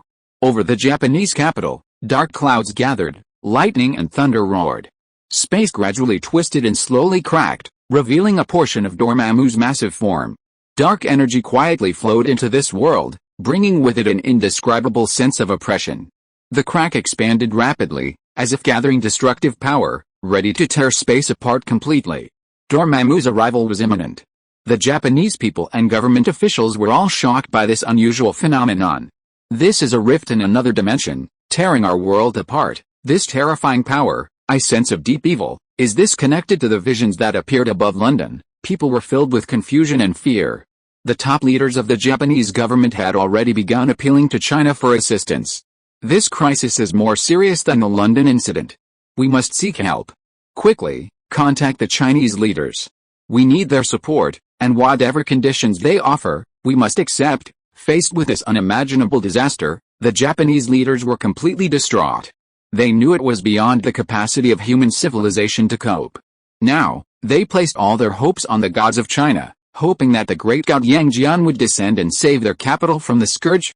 Meanwhile, far away in Kamartaj, a sudden event shattered the previously peaceful atmosphere. Dormammu, the Ancient One, who had been instructing Stephen Strange, suddenly lost her composure and cried out in shock. It shouldn't appear at this time. The Ancient One had previously peered into the future through the eye of a gameter and knew Dormammu's arrival would come far sooner than expected. Ever since the appearance of the Chinese gods, the future seemed even more uncertain. The Ancient One had been forced to use the eye of a gameter more frequently, seeking to discern the ever-changing future. Dormammu's premature arrival was undoubtedly a significant change. Master, what are you talking about? Strange asked curiously, noticing the Ancient One's solemn expression. The Dark Lord has arrived. I must respond immediately. The Ancient One regained her usual calm and indifference, rising to her feet and preparing to mobilize her powers to reach the scene. The Dark Lord? Who is that? Strange's face was filled with confusion and bewilderment. He had no idea what the Dark Lord the Ancient One was referring to. It's Dormammu. He is the source of the dark forces and possesses immortal power. It is this being that the three great temples on Earth have been guarding against, Mordo explained, his tone revealing deep fear. Caecilius roared, you are so selfish. Humanity is in a never-ending race against time and death, yet you allow us to be trapped by death, eroded by time. You are a traitor to humanity, Master. What he said isn't true, is it? Mordo cast a questioning look at the Ancient One. Caecilius gathered his strength and slammed the ground. The surrounding buildings, like deconstructed and recreated blocks, instantly transformed into a vast, movable maze. Their power has transcended the constraints of reality. The Ancient One, Mordo, and Strange were thrown from the building. The Ancient One was no longer distracted by fighting Dormammu. Just as Mordo and Strange felt despair, the surrounding buildings transformed into a giant rotating compass, steadily catching them. The three were placed on the compass, and Caecilius and the others, imbued with dark power, quickly caught up. The place had become a gladiatorial arena for a life-or-death struggle. Master, your forehead. Mordo noticed a mark on the Ancient One's forehead and paused in astonishment. You know how to use it. The Ancient One handed the Eye of Agamotto to Strange, solemnly declaring, the responsibility of protecting this world is now in your hands. Turning to Mordo, she continued, I do not fear death, but I have yet to find a suitable successor. She renounced the power of darkness and waved her hand, revealing two golden rune discs. By then, Caecilius was approaching. Zzz. The Ancient One engaged in a fierce battle with Caecilius and the others. Not everyone was a match for Caecilius, and the Ancient One defeated them in a few rounds. When the Ancient One faced Caecilius again, Caecilius used the body of his last companion as a shield.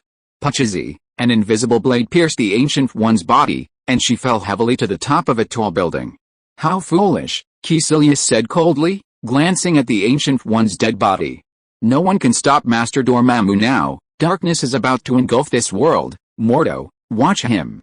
I am going to meet Master Dormammu." Strange had no time to mourn the passing of the Ancient One. He had once opened the Eye of Agamid and knew how to keep Dormammu out of this world. However, when he tried to activate it again, his movements were a little slow. Snap! Caecilius slapped Strange, knocking him unconscious, and snatched the eye away.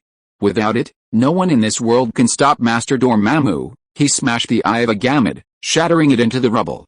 Looking back, Mordo and Strange had vanished. They were but insignificant rats. When Master Dormammu arrives, your escape will be useless. Caecilius was unconcerned with their escape. Crack! The space in the sky cracked like a shattered mirror. In a short time, 3/4 of Dormammu's face had emerged from the cracks. Unstoppable now, it only needed to breach the defenses of the 3 major temples. "Caecilius, destroy the 3 temples, and I will descend immediately." Dormammu's voice echoed through the air, and Caecilius responded, swiftly destroying the temples. Unobstructed, the destruction would take only 10 minutes. 10 minutes later, Japan would be instantly devoured by the fully descended Dormammu. It's not that we don't want to help. We Chinese have always prioritized humanity's safety and have never been more forthcoming, but you also know that gods often appear and disappear without a trace, and we can't always contact them. What did you say? Oh, and we've already contacted Professor Lin Feng. Japan sought help from China, and the Chinese Ministry of Foreign Affairs felt helpless. Chinese officials personally called Lin Feng. Lin Feng had actually intended to go there to provide support. He planned to wait for Dormammu to fully reveal himself before striking, to teach him a lesson. To earn points and missions, he needed to wait for the most dangerous moment. Since the incident wasn't taking place within Chinese territory, Lin Feng wasn't worried about any casualties. "Professor Lin Feng, please contact Erlangen as soon as possible. The Japanese have asked for help. Although they may have been somewhat naive in the past, we share a common ancestry and cannot stand by and watch them perish. They've already prepared a large amount of high-end technology as a reward, for the sake of our country and nation, and for the development of China. Please speak to Erlangen. As for your reward, everything is negotiable." After Lin Feng answered the call, the other party eagerly stated their request. It was clear that Japan had recognized the severity of the crisis and was willing to pay a huge price to seek Chinese assistance. "It's not that I don't want to contact Erlangen, but he's a god, and I'm just a mortal. Communication is indeed difficult," Lin Feng said with resignation. He had to proceed with caution to avoid endless trouble in the future. Upon hearing this, the Chinese leader's eyes flashed with surprise. It seemed that Lin Feng indeed had some connection with the gods. "Lin Feng, what assistance do you need?" "Whatever the price, we're willing to provide tenfold." The Chinese officials displayed great sincerity. Seeing time running out, Lin Feng made no further demands. "Give the SHI Bureau 10 billion as a token of our sincerity." He remained unconcerned, returning to his phone. However, True Lord Erlang is unable to come right now. Another deity has already gone to handle it. Feng hung up, leaving everyone stunned.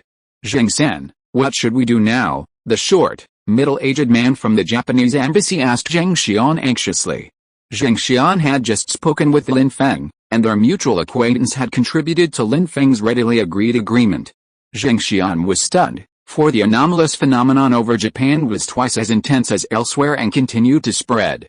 The ferocious face seemed about to break free from the constraints of space and descend fully upon them. Everyone eagerly awaited Yang Jian's arrival. They couldn't imagine anyone else capable of stopping Dormammu's onslaught. "Strange, wake up," Mordo called from the building next to the ruins. If you're listening to this novel on a channel other than Fanfic World, it means they downloaded and uploaded it without effort. We cordially invite you to visit our channel, Mundo Fanfic Novelis. There you'll find the original version of this story and you can explore many other novels of various genres. We're waiting for you to immerse yourself in a world of incredible novels. 170.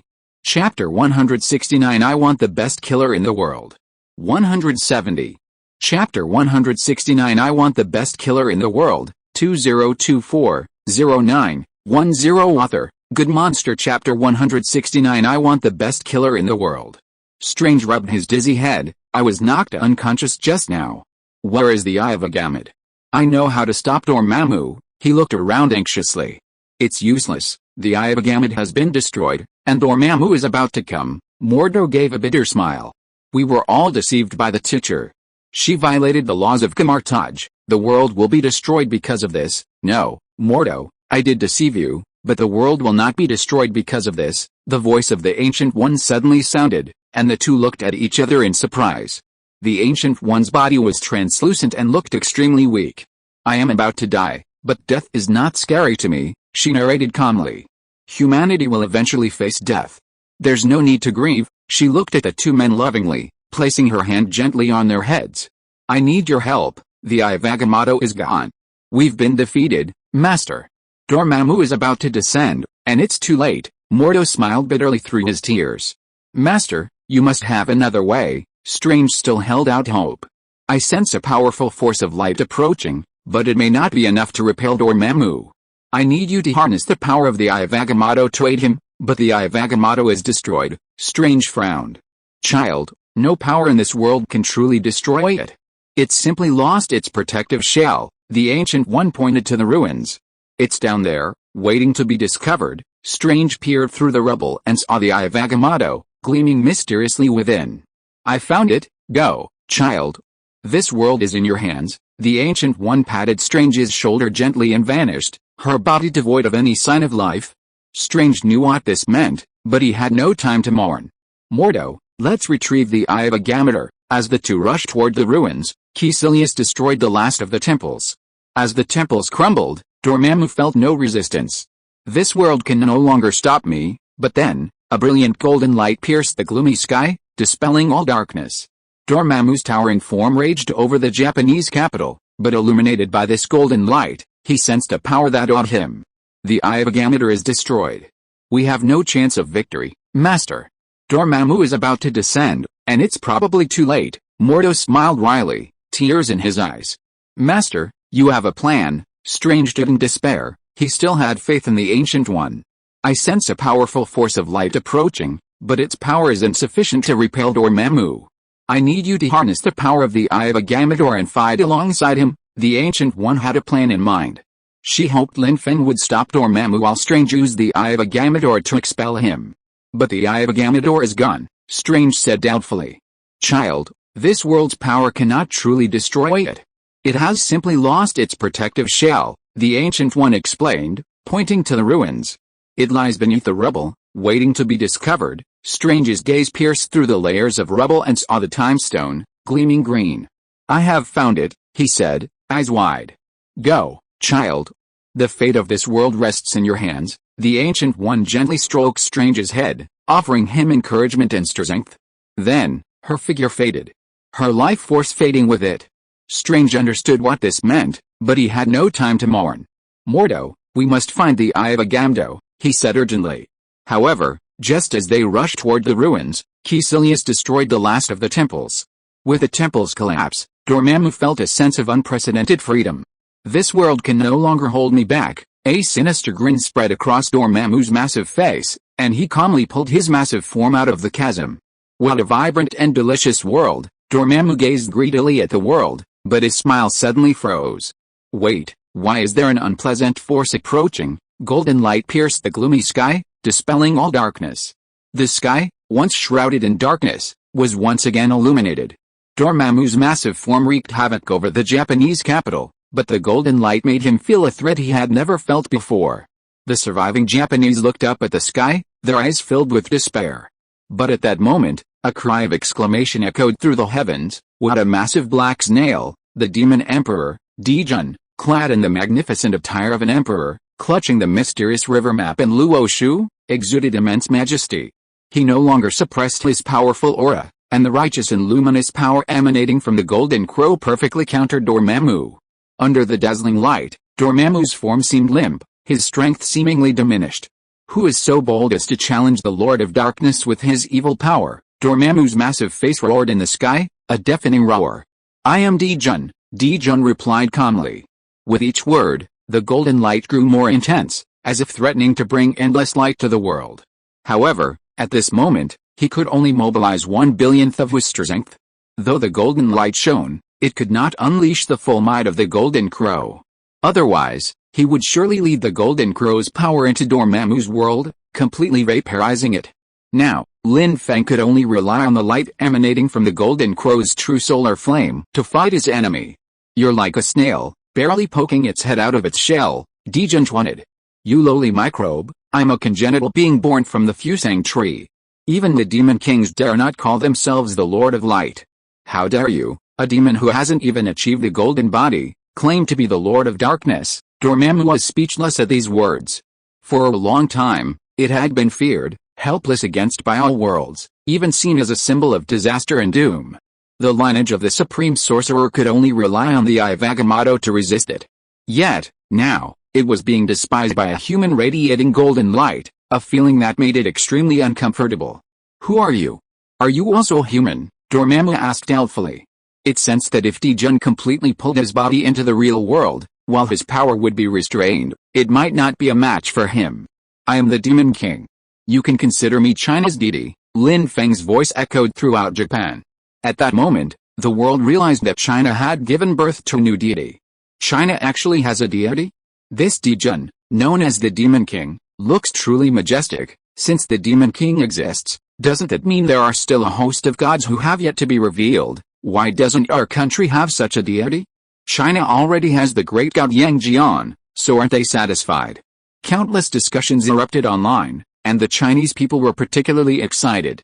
Zheng sang, "Can this Demon King save Japan?" Upon learning that true Lord Erlang had not arrived, the staff of the Japanese embassy were filled with worry. This time, the enemy was so powerful that even true Lord Erlang could not match it. Could this unpredictable Demon King stop Dormammu's rampage? He definitely can. Since Professor Lin Feng has invited this deity, he must be confident, Zheng Xian said firmly. He had complete trust in Lin Feng and a deep faith in the gods of China. The emergence of the Chinese gods undoubtedly injected new vitality into all areas of Chinese life. In the hearts of the Chinese people, the Demon King's victory was undeniable. "Did you hear that? I thought I heard the Demon King say that Dormammu was like a snail." "I heard that too. Haha, isn't Dormammu just a big black snail? I used to get burned in the sun when I was a kid. Look at the Demon King. Doesn't he look like a shining sun? He's the incarnation of the sun god." Faced with the apocalyptic crisis, the Chinese people remained optimistic, even finding time to tease Dormammu. However, after witnessing the destruction of their homes, the people of Japan were utterly dejected, unable to conceal their despair. They no longer held out hope that the Eastern Emperor could prevail. Even if he did, the dead could not be resurrected, and the destroyed buildings could never be restored. How come another new god has appeared in China? They have too many gods. Another remarkable god has been born in the ancient and mysterious East. It seems this crisis will once again depend on the gods of China to resolve it. People around the world shared these thoughts. Today, the Chinese gods have become saviors in everyone's eyes. They are faith heroes. "Mom, I want to live in China," a child shouted, pointing at the computer screen. "Silly child, do you know how difficult it is to move to China now? They've banned foreigners from settling there. You need to have 3 generations of direct relatives in China, and each generation must have accumulated more than 30 years of legitimate work experience to obtain a permanent residency permit. Only after all 3 generations have permanent residency permits can you exchange them for a Chinese ID card," the blonde woman sighed. Once, the United States was a country everyone aspired to live in, but now, everyone is scrambling to enter China. China has raised residency requirements. Furthermore, China does not recognize dual citizenship. Mr. President, according to the latest statistics from the Ministry of Human Resources, 92% of high-level Chinese talent have planned to return to China or have already returned in the past 30 years. The president stared at the confrontation between the Demon Emperor Dijun and Dormammu on the screen, his expression solemn. His face darkened drastically upon hearing this news. America's biggest mistake last century was letting those few individuals escape, allowing China to acquire nuclear weapons. Now, seeing China's strength, these individuals want to switch sides.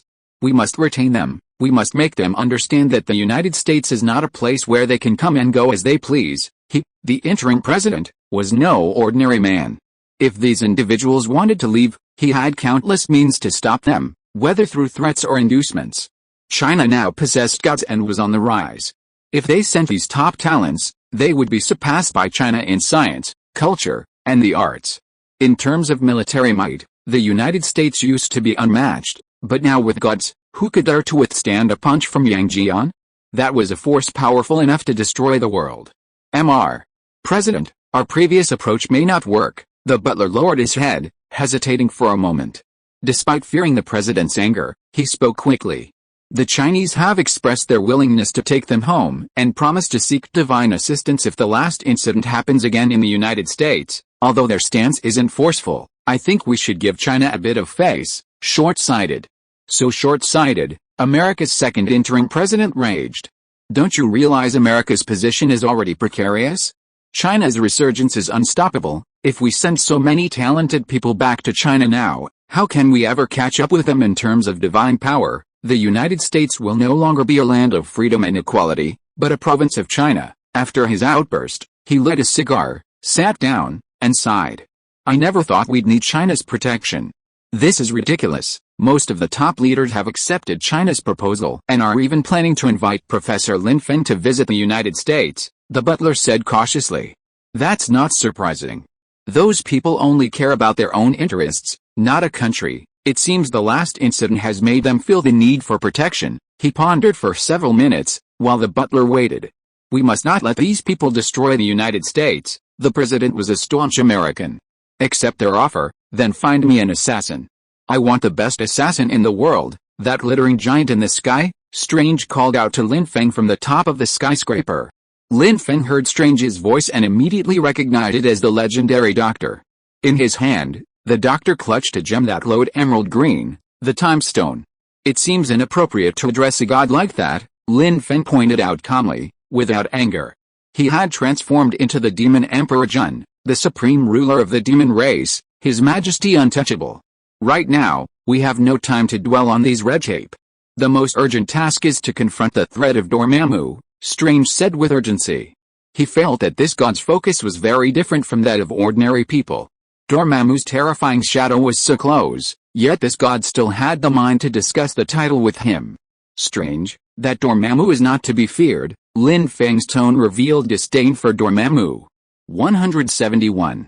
Chapter 170, Fear Spreads. 171.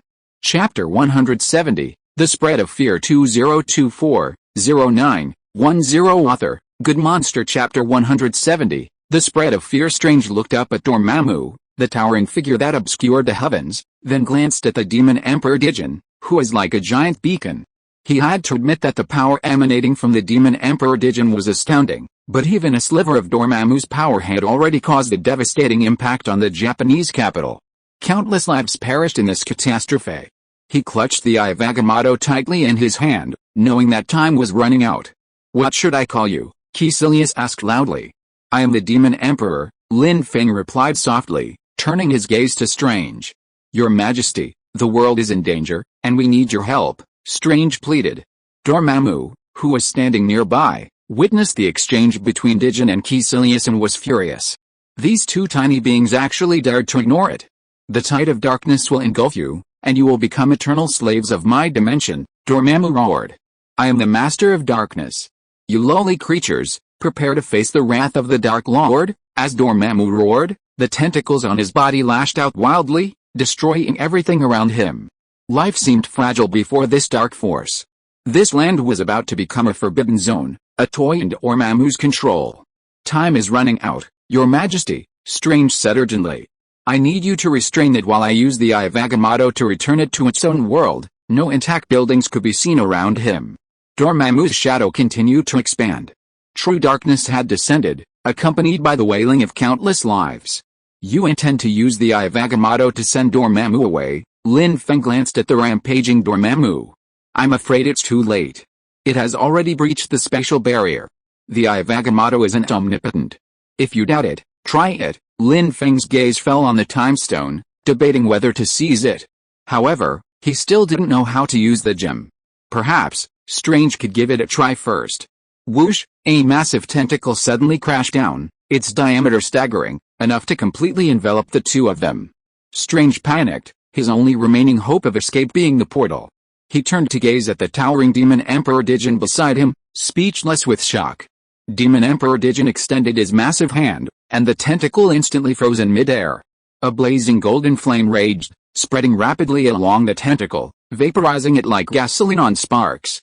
The flames raced towards Dormammu, who, severing the tentacle in terror, a deep fear etched across his massive face. This was the power of pure light. Yet, it wasn't boundless darkness.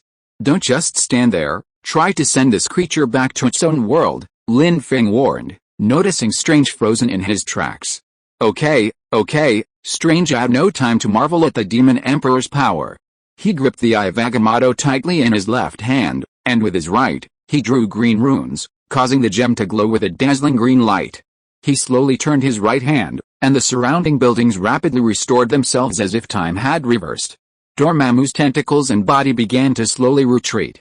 An old trick, Dormammu quickly broke free from the constraints of time. The city buildings, having been restored, were reduced to ruins once more. And those who had been reborn were instantly transformed into fodder for darkness. This is impossible. Strange frantically overdrawn his soul power, the light of the Eye of Agamotto nearly enveloping him. The surrounding buildings instantly returned to normal, but Dormammu within them paused only for a moment before continuing his charge. The enormous face was only tens of meters away from Strange and Lin Feng. Enough. Stop this. Your body hasn't perished yet, but the power of your soul will be exhausted. Seeing Strange's desperate efforts, Lin Feng instantly dodged and interrupted his attack, snatching the time stone from his grasp. You think you can defeat me with this kind of power? Haha. Dormammu laughed sarcastically as he saw Lin Feng also pick up the Eye of Agamotto. Now that I have fully descended into this world, my world has no time, only eternal darkness. This power is only useful while I haven't fully descended into this world.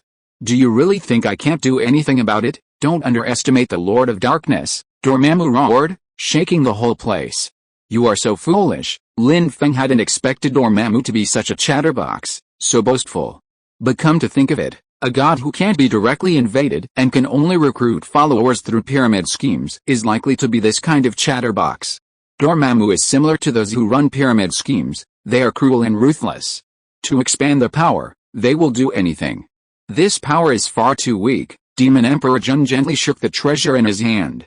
Suddenly, the dark forces were completely suppressed, and Dormammu's body, constantly pouring into this world, was firmly imprisoned. A look of disbelief crossed Dormammu's enormous face. Strange watched the ever-expanding Demon Emperor Jun and the slightly retreating Dormammu, and hope ignited in his eyes. Could this be the true power of the Chinese gods? The world's attention turned to Demon Emperor Jun. However, only Dormammu felt an unusual power. The suppression and restraint he felt came not from Demon Emperor Jun's own masculine energy, but from an unfathomable book. Dormammu had seen countless artifacts, even ones capable of severing his dark dimension, but never one as powerful as this. It was the river map in Luoshu. Contained within it was a vast world, surrounded by numerous smaller worlds. Each of these smaller worlds was far more powerful than its own dark dimension. Those were complete worlds, while this one was merely a dimension. Strictly speaking, it devours these worlds to strengthen itself and gain more physical form. And yet, such a world is contained within a book. The book emanates no light, but this very fact intensifies Dormammu's panic. Yang Jian's previous blow already unnerved him, and he arrived ready to engage him. He believed his strange power would be too much for Yang Jian to handle. Unexpectedly, he encountered the Demon Emperor, Emperor Jun, armed with a river map in Luoshu. Lin Feng retrieved the river map in Luoshu. His greatest asset on this journey was this artifact. His own power as the Demon Emperor could only protect him. To repel the enemy, he needed the power of the river map in Luoshu. Just as he was about to unleash the power of the river map in Luoshu, the book glowed faintly. Oh my god. My life is in danger. Terrified, Dormammu desperately tried to flee the scene. He struggled frantically, retreating hastily like a snail desperate to retreat into its shell. To survive, it forsaken countless dark powers, a true act of self-sacrifice. It quickly withdrew its main strength and consciousness back to the dark dimension, eagerly severing its connection with that world. After completing this, it wiped away the non-existent sweat with its few remaining tentacles, muttering to itself, "Thank goodness I'm resourceful." The world before it lay in ruins, with shattered walls dotting the landscape. Most of the buildings in the Japanese capital were reduced to rubble. Only a few tall buildings behind the Demon Emperor, Emperor Jun, remained standing.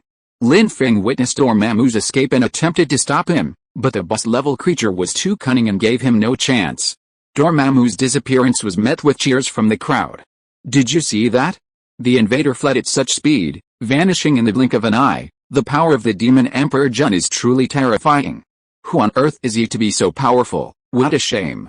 London didn't suffer such devastation last time, yet the Japanese capital has become like this. Internet chatter erupted. The Chinese people were filled with curiosity about the identity of the demon Emperor Jun. Meanwhile, the Japanese high-ranking officials were in a state of panic. How many people died in this disaster? Koizumi Rikuro asked his subordinates in a deep voice. Prime Minister, preliminary estimates put the death toll at 3 million. The disaster struck so quickly that evacuation was impossible in time. A middle-aged man with a Mediterranean hairstyle bowed deeply, his voice choking with emotion.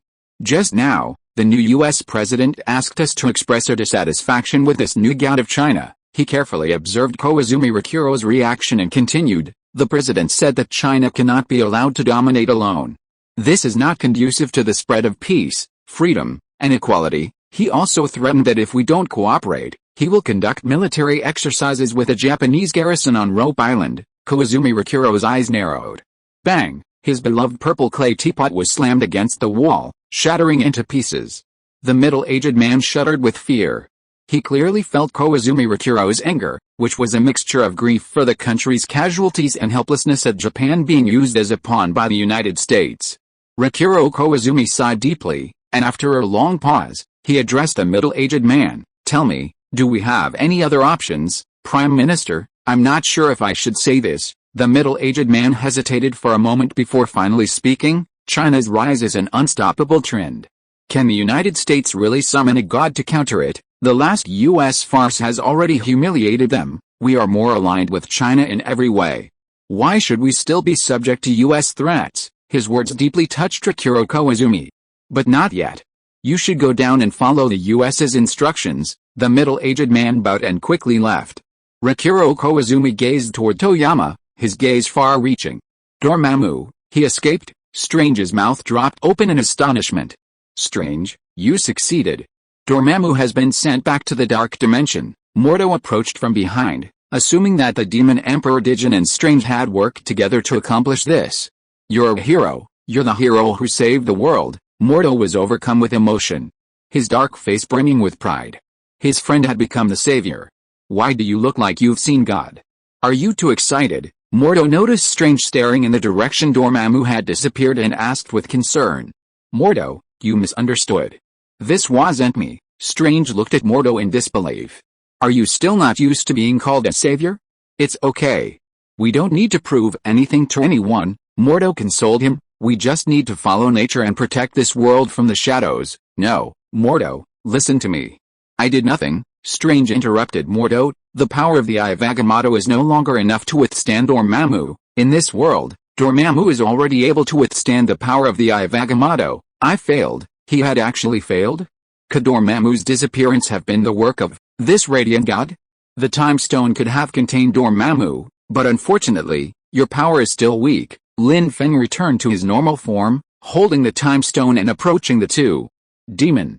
Your Majesty the Demon King, Strange exclaimed in astonishment. It is indeed me. Your courage is commendable, Demon King. Mordo recalled the awe-inspiring, gigantic figure just now. You are radiant with light. Could you be the legendary angel? He looked puzzled. Although I have wings, I have never seen an angel in person. Perhaps they are seagulls or other white birds that have cultivated into immortals. Lin Feng smiled and replied, I am the Demon King Dijin, the ruler of the heavenly court. My origin is the innate being, the golden crow. Mordo was confused, but he felt that the one who could repel Dormammu must be a formidable force. Greetings, Your Excellency, Mordo hurriedly saluted. Lin Feng ignored him and turned to Strange, saying, the time stone should remain in your custody. The mission of the lineage of Sorcerer Supremas you belong to is to protect it. Are you saying that the Eye of Agamotto is the time stone? Strange inquired. I'm curious to know how you were able to do that just now. Was it the power of the time stone? Was it because my power was too weak? Just now, Lin Feng's lips curled slightly. He had originally planned to give Dormammu a good fight and earn more points, but he hadn't expected Dormammu to escape so quickly. That cowardly reptile escaped on its own, Lin Feng chuckled sarcastically. I was ready to fight it, but it was as cowardly as a mouse. It called itself the Lord of Darkness, even worse than my former demon commanders, escaped. Strange felt as if he were in a dream. Your Excellency, the Demon King, Dormammu cannot possibly escape. He is ravenous and can only be restrained by the Eye of Agamotto. Could heathen gods exaggerate? Mordo, unable to bear it any longer, sneered. How dare you? The Demon King's majesty instantly enveloped the entirety of Japan. Countless people involuntarily fell to their knees, their bodies as if suppressed by an invisible force. Has the true apocalypse arrived? An even more terrifying monster has appeared. Why is my body resisting my commands? Panic spread through the crowd. 172.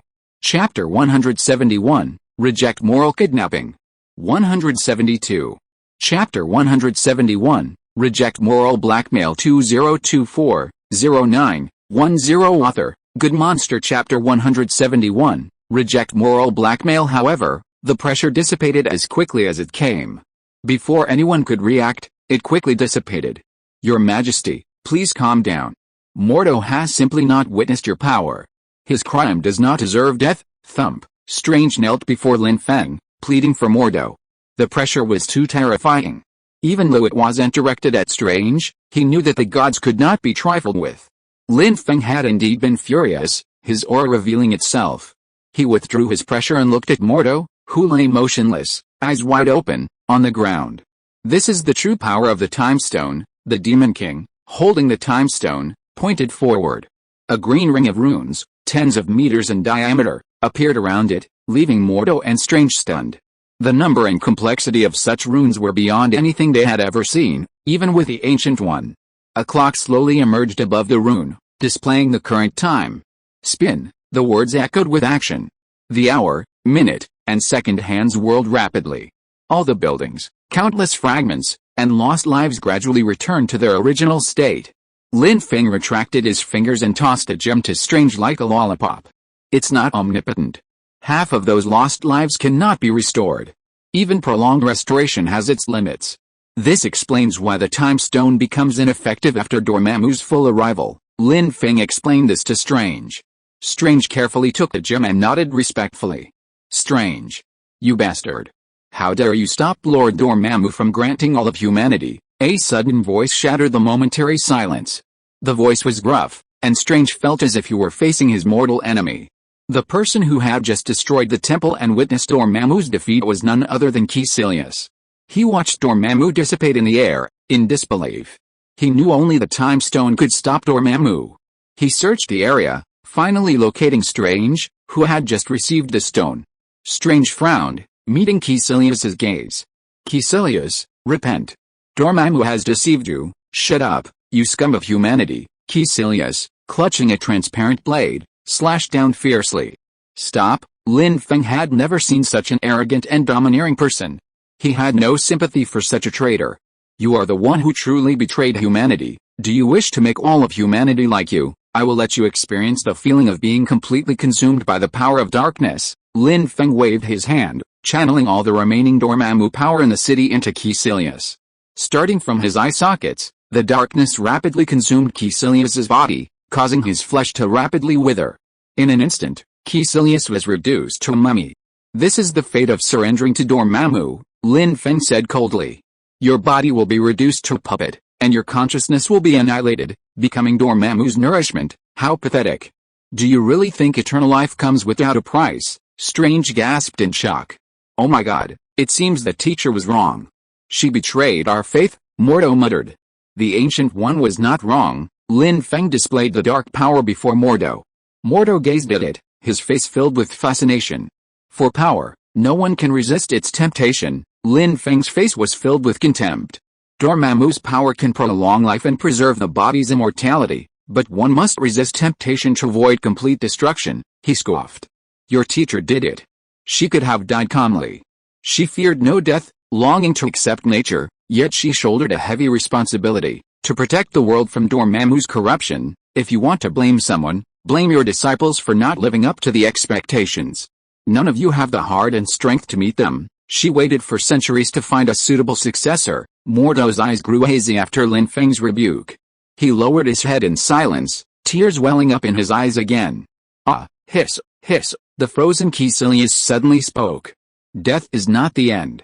Sometimes, eternal life is also a torment. This emperor, I will free you from all this. Yang energy surged into Caecilius's body, accompanied by Lin Feng's thoughts. Caecilius's body gradually crumbled to ash, but a smile remained on his face. Your Majesty, why can the power of darkness grant our bodies immortality? As a doctor, Strange had witnessed the power displayed by the Demon King and felt that this god, surviving from ancient times, might be able to answer his questions.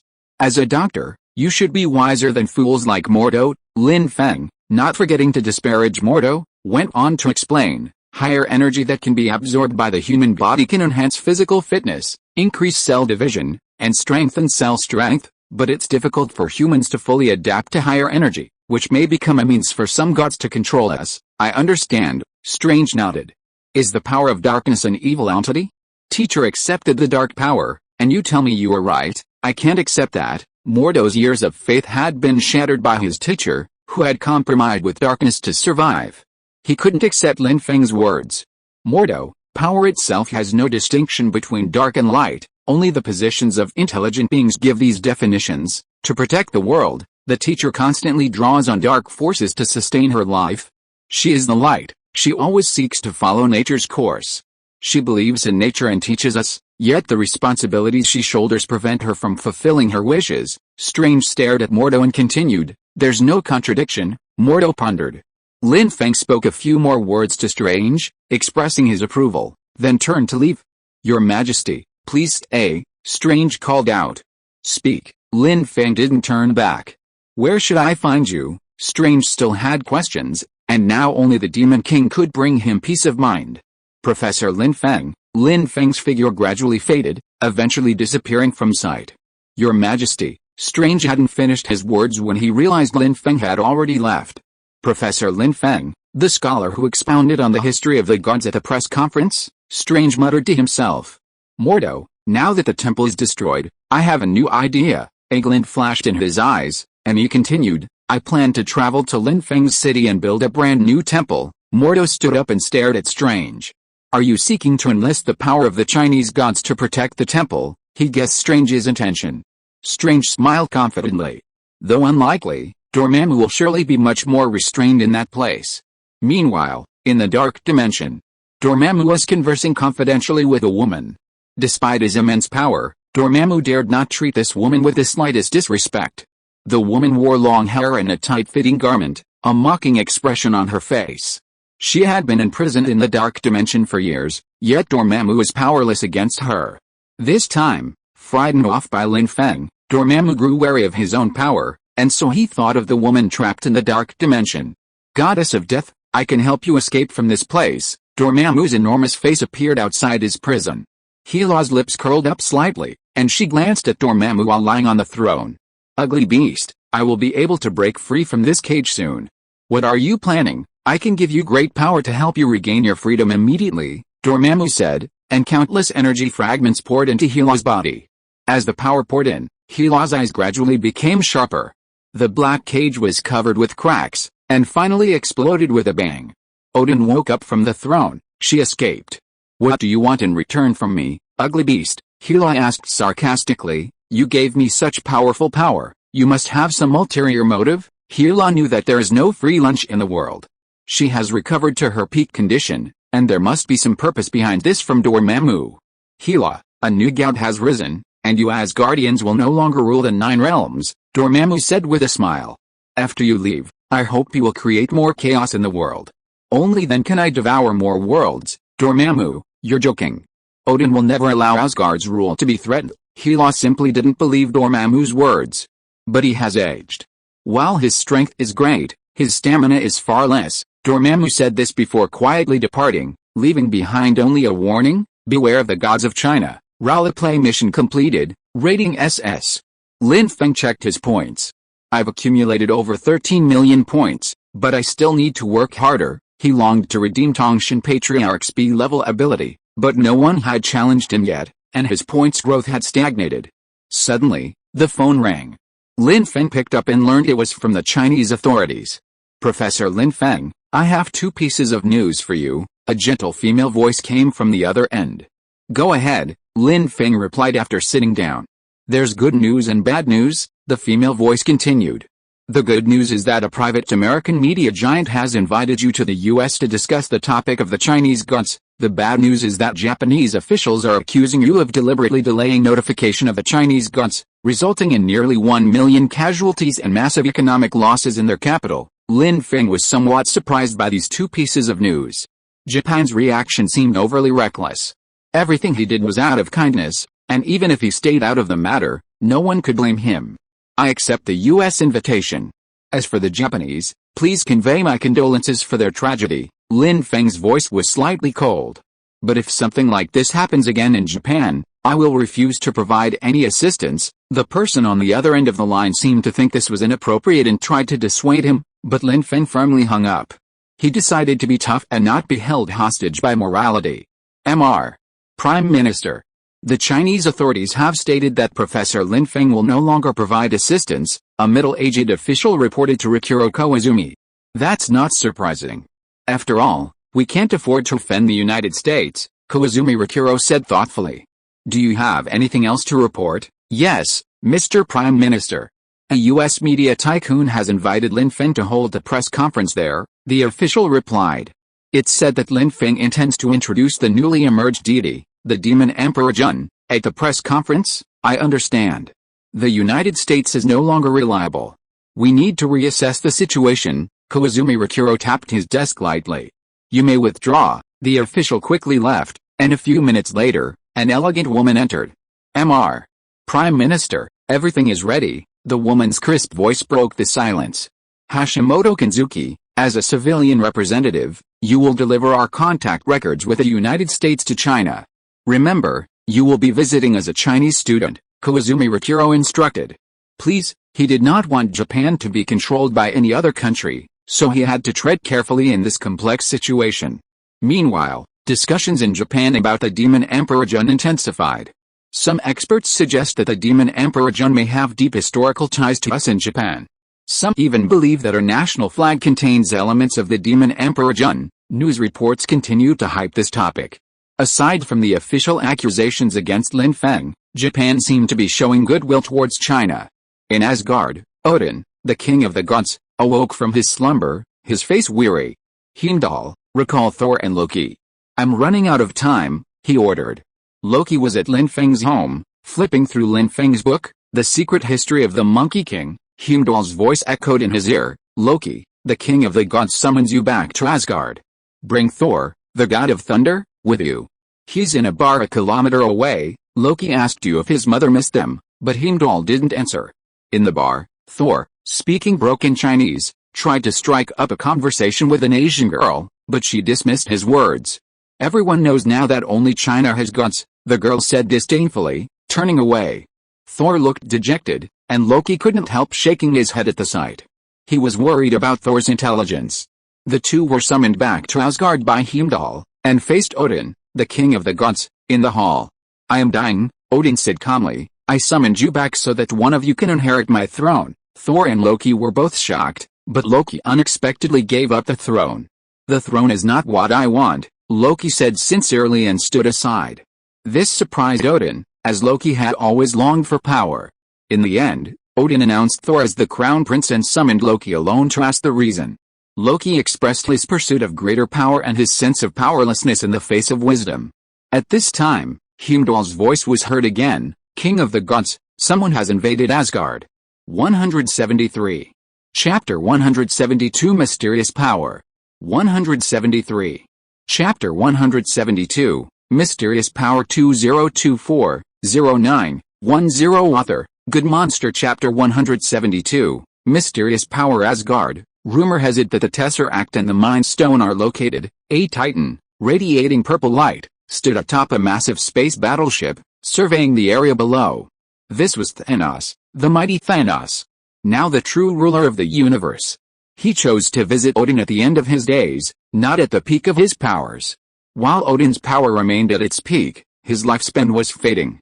Thanos, on the other hand, was at the height of his powers. Two celestial beings, one at the height of his power, the other on the verge of his fall. The outcome of the battle seemed inevitable. Alert, alert, foreign invasion. Upon hearing the news, the Asgardian army quickly assembled, their golden armor gleaming in the sunlight. Divine powers weren't confined to the royal family of Asgard. Many families also inherited mystical powers. Fire, hurricanes, and other powers emerged one after another.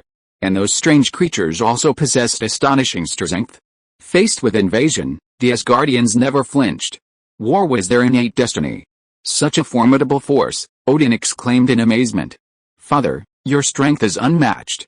We Asgardians grow stronger with age, and this invader is no match for you. Loki seemed unfazed. But Odin made no reply. He silently donned his armor and gripped Thor's spear. If I am defeated, take Thor and flee. Do not linger. Asgard needs to preserve its fire. Odin gazed resolutely toward the sky as he saw a figure, drawn by his hammer, charging towards the enemy. You impulsive fellow. This is no joke. Odin leaped into the air and charged toward the battlefield. Loki sensed Odin's nervousness. What could possibly have so defied Odin? Boom! A massive hole was smashed into the spaceship, and Thor stood proudly atop it. Who dares to run wild in Asgard? He brandished his hammer, his fighting spirit brimming with energy. Son of Odin, you bear a strong resemblance to your father, Thanos said, smiling as Thor charged forward. You are very brave, he continued. We can actually avoid war. I bear no ill will toward Asgard. I only need the Tesseract and the Mind Stone. Don't even think about it. Those are Asgard's sacred treasures. You are blatantly trying to steal them. Asgard will never tolerate such humiliation. Thor felt anger and humiliation at Thanos' demands. It was like a robber breaking into a home, wantonly plundering treasures, and then brazenly declaring peaceful coexistence. Fight! Thor raised Mjolnir high and roared. He swept across the battleship like a loot box, slaughtering everyone, sending approaching enemies flying with a single blow. The name Thor truly lived up to its reputation. Child, calm down. If I were your father, I would stop you. Thanos' face flashed with disdain. Otherwise, I'll have no choice but to kill you. My warship still has plenty of use. Purple monster, take the hammer, Thor roared in Chinese, swinging his hammer at Thanos. This was a new skill he'd learned in China, nicknames. He'd stumbled upon this inspiration during his conversation with Lin Feng. Now, he bestowed this nickname upon Thanos. Thor's hammer roared towards him. This weapon, forged from the stars, was as light as a feather in the hands of a skilled warrior. Being struck by it was like being struck by a massive planet. Bang, like swatting away an annoying insect. Thanos easily dispatched Thor's hammer with a single hand. Thor was stunned. What? He couldn't believe his own weapon was so vulnerable to Thanos' blow. After all, Thor's hammer was forged from the stars, imbued with supreme divine power. People jokingly called him the god of hammers, not because he lacked strength, but because the might of Thor's hammer was so immense that it overshadowed his own. This indirect proof that Thor's hammer lived up to its reputation as a divine weapon. Previously, no living being could withstand its attack. It represented absolute power. Yet, now, the artifact was effortlessly dispatched. Thor quickly recalled Thor's hammer, ready to teach Thanos a profound lesson. He hadn't given it his all just now he was going all in. He intended to crush Thanos, the purple sweet potato, with one blow. Thor swung Thor's hammer with all his might in the fierce battle, his entire being surging with the might of thunder. It was his most powerful strike yet. Bang! Another soft crack. Thanos remained unresponsive, unscathed. He held Thor's hammer steady and exerted a gentle pressure. Crack! Cracks suddenly appeared on Thor's hammer. Thor's eyes were filled with astonishment and disbelief. It seems your understanding of power needs improvement. Bang! With a loud bang, Thor's hammer shattered, and Thor was sent flying. Bullying the weak is not your style, Thanos. Odin appeared at Thor's side just in time. You have finally shown yourself. You are the only one in Asgard worthy enough to fight me. You are old. Using your power will only hasten your demise. You should know what I want. Thanos looked coldly at the former god of war.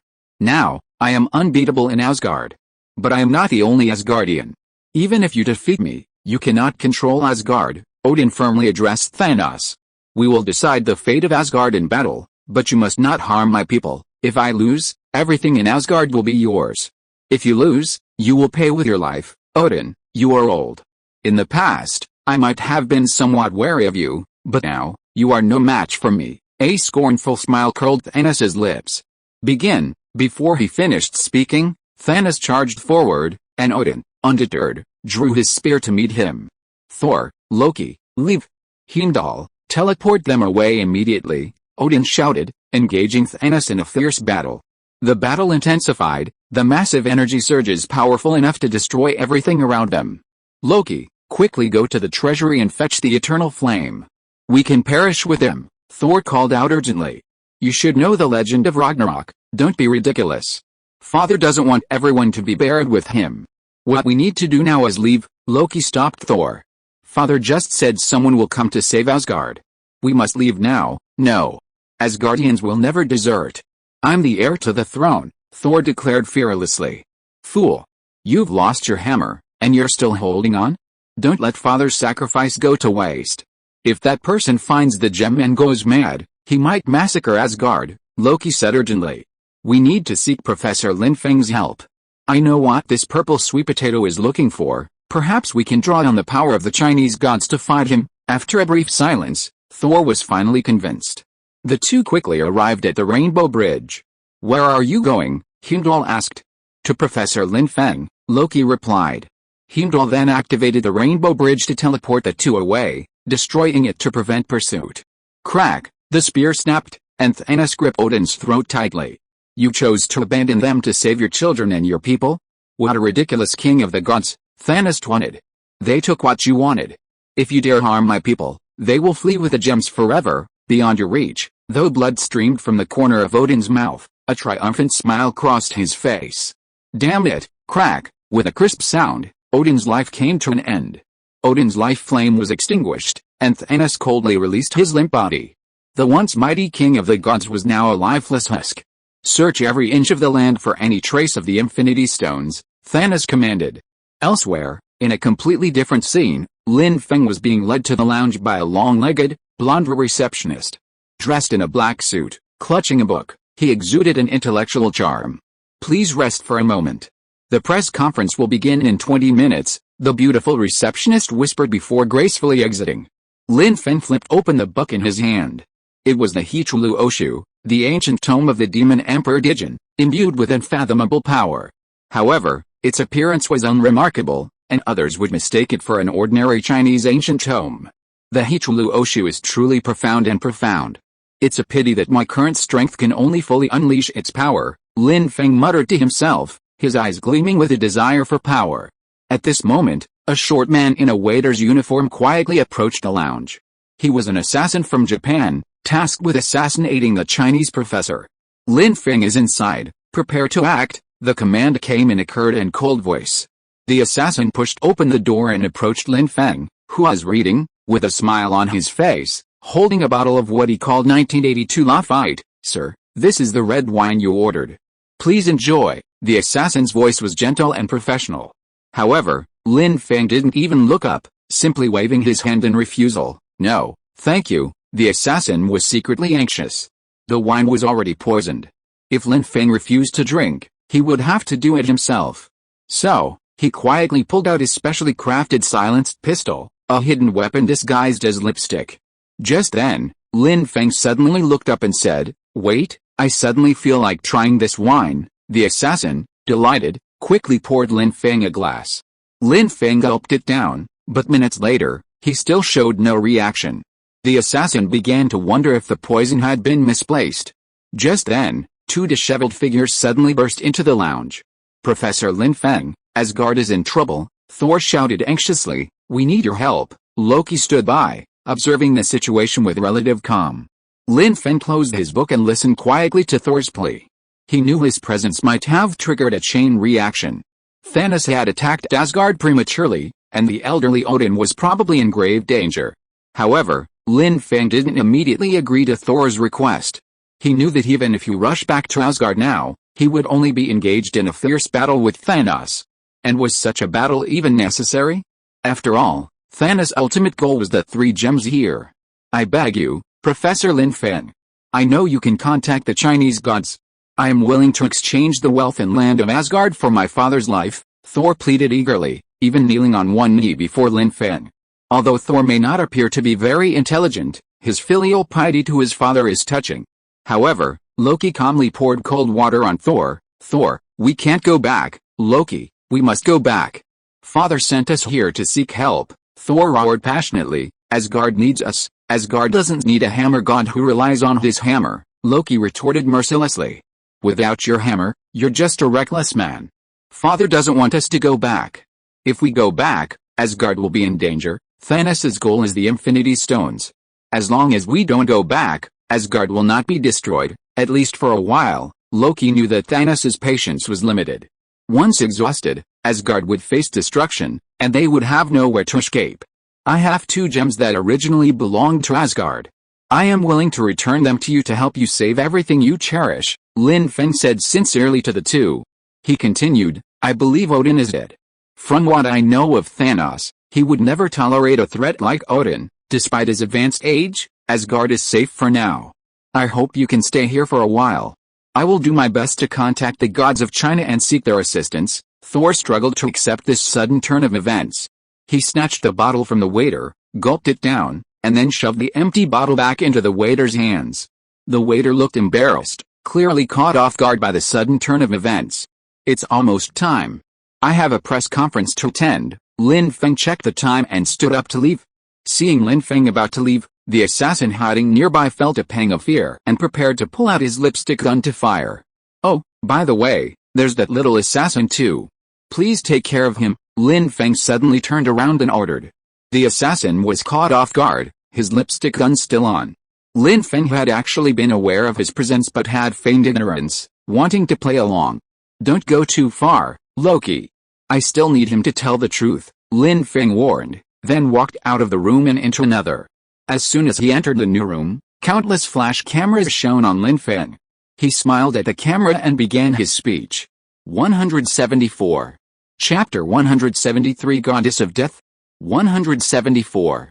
Chapter 173, Goddess of Death 2024-09-11 Author, Good Monster Chapter 173, Goddess of Death. Thank you all for coming. I was invited to the United States this time primarily to share the story of the Demon Emperor Jun. Lin Feng paused, then continued, Demon Emperor Jun, a legendary figure whose life can be summed up in a few lines of poetry. Then, Lin Feng recited aloud the lines describing the life of the Demon Emperor Jun, recounting his magnificent journey from birth to demise. Demon Emperor Jun is an innate being, born from the sun star.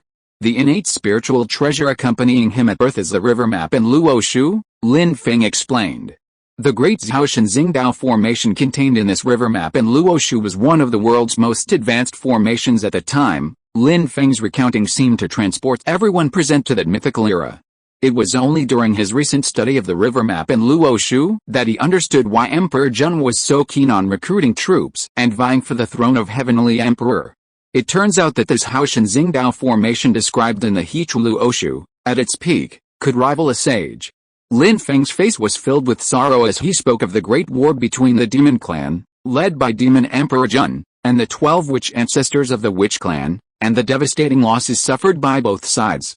He turned to the camera and solemnly stated, I hope the United States will cherish this hard-earned peace and refrain from rash and foolish decisions. As soon as he finished speaking, an uproar erupted in the audience.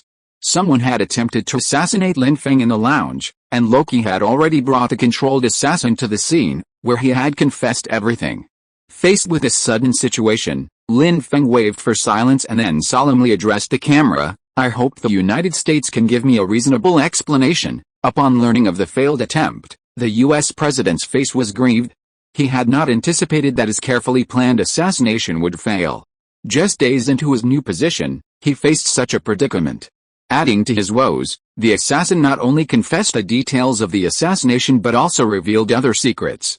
Immediately disclosed the killer's identity and declared this a Japanese conspiracy, the president, without hesitation, decided to shift the blame and throw the mud at Japan. They were always adept at such maneuvers, seemingly shameless, but in reality even more shameless. For them, profit was paramount, not face. Their logic was permeated with risk-taking and plunder.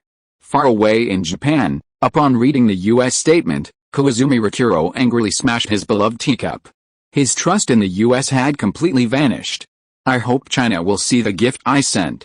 The information is sufficient to prove that we in Japan sincerely desire peace, and are far from the hypocrisy of the U.S. Koizumi Rakuro dialed an encrypted number and said gently, "Please make a copy of the documents the U.S. has issued asking us to condemn Professor Lin Feng." He added, "Hashimoto Kanzuki, I hope you can get close to Lin Feng, ideally become close to him. He is very important to us in Japan. Please." After the call, Hashimoto Kanzuki straightened his clothes and began copying the necessary information onto a USB drive. Meanwhile, elsewhere, Loki, "I can't reach Heimdall," Thor said with a sorrowful tone. "Asgard has fallen." Loki had a premonition. He knew that if they left, Heimdall would destroy the Rainbow Bridge. "Thor, don't lose heart. Thanos won't succeed. We still have the support here, and the gods of China are even more powerful." Loki thought of Tongshin and remained unafraid of Thanos' threat. "Thor, you must be strong like a man. The Crown Prince of Asgard is not a coward who cries over the loss of his hammer." Suddenly, Odin's voice rang out. Thor looked up and saw his father's familiar figure, and tears streamed down his face. "Father," he hugged Odin tightly, calling out affectionately. "I feel so weak, Father. I can't bear the responsibility of Asgard. As the Crown Prince, I actually abandoned my people." Thor blamed himself sadly. "I am not worthy to be the king of Asgard, Father. You shouldn't have left. You should wait for me to grow up until I can become a real Thor." "Thor, no, you are the king of Asgard. From the moment I died, you have been the king of Asgard." Odin stared at Thor, his voice firm. "Asgard is safe. My sacrifice alone can preserve the people of Asgard. This is my responsibility. Now, you must awaken your power of Thor. You have not yet fully mastered this power, Loki." Thank you for your encouragement." Thor smiled with tears in his eyes, hugging the illusion of Odin tightly. "Brother, although you always like to tease me, I am still very grateful to you." "Thor, look here." Loki's voice came from the side. He stood not far away, his face full of astonishment. "Don't play that trick again, it's no fun," Thor said with a smile, thinking it was another of Loki's pranks. "No, brother, it's not me this time," Loki replied seriously. "So, who is this Odin?" Thor looked down and saw that the Odin in his arms had transformed into a middle-aged man. "I'm not your father, but these are indeed the words your father wants to say to you," the middle-aged man said with a soothing smile. "Your father is proud to have two good children, Master Tongshin." Loki recognized him and hurried forward. "Why are you here?" "Lin Feng told me," Tongshin replied, showing off his suit. "Look, it looks good, doesn't it?" He spun gracefully, projecting the image of a handsome, elegant man. "I need your help," Loki said earnestly, kneeling before Tongshin. "I know you have the power to liberate Asgard." Lin Feng had anticipated such a request. He had originally come to Asgard. After all, the gauntlet in Thanos' hand had piqued his interest. Tongyong Dao Ren's power should be comparable to Thanos'. However, while exploring Asgard just now, he sensed a surge of dark forces and Asgardian divine power pouring into the land. This kind of power, in Lin Feng's memory, was only possessed by Hela, banished by Odin. Hela today is even more powerful than Lin Feng remembered her. This immense dark force, combined with Hela's own divine power, will only grow stronger as she approaches Asgard. "Your sister has already entered Asgard. Her power is beyond imagination, even surpassing your father's." Lin Feng waved his hand, and Loki stood up. "You mean, our sister?" Thor and Loki exchanged a look of confusion. "In the past, when your father conquered the 9 realms, his most valiant warrior was your sister, Hela. After conquering the 9 realms, your father gained many insights. He longed for peace and wanted to stop there, but Hela was not as indifferent as your father. She longed for more battles, so your father sealed her in the dark dimension." Lin Feng fetched some red wine from somewhere and gestured for the two to sit down. "We never knew such a thing happened." Thor took the glass from Lin Feng and asked in astonishment, "How could our father seal his own daughter?" "Because of the bloodshed, my father was tired of it. He knew it was useless," Loki explained. Indeed, Odin believed that killing would only bring greater chaos to the universe, so he occupied only the 9 realms and used his power to maintain peace. Lin Feng took a sip of red wine and continued, "But Hela's ambition, like her power, continues to grow. Her power surpasses yours." Lin Feng looked at Thor and smiled. "But don't be discouraged. Your potential is just as great as your father's. It's just that Hela is more powerful. Your father feared her power and couldn't control her.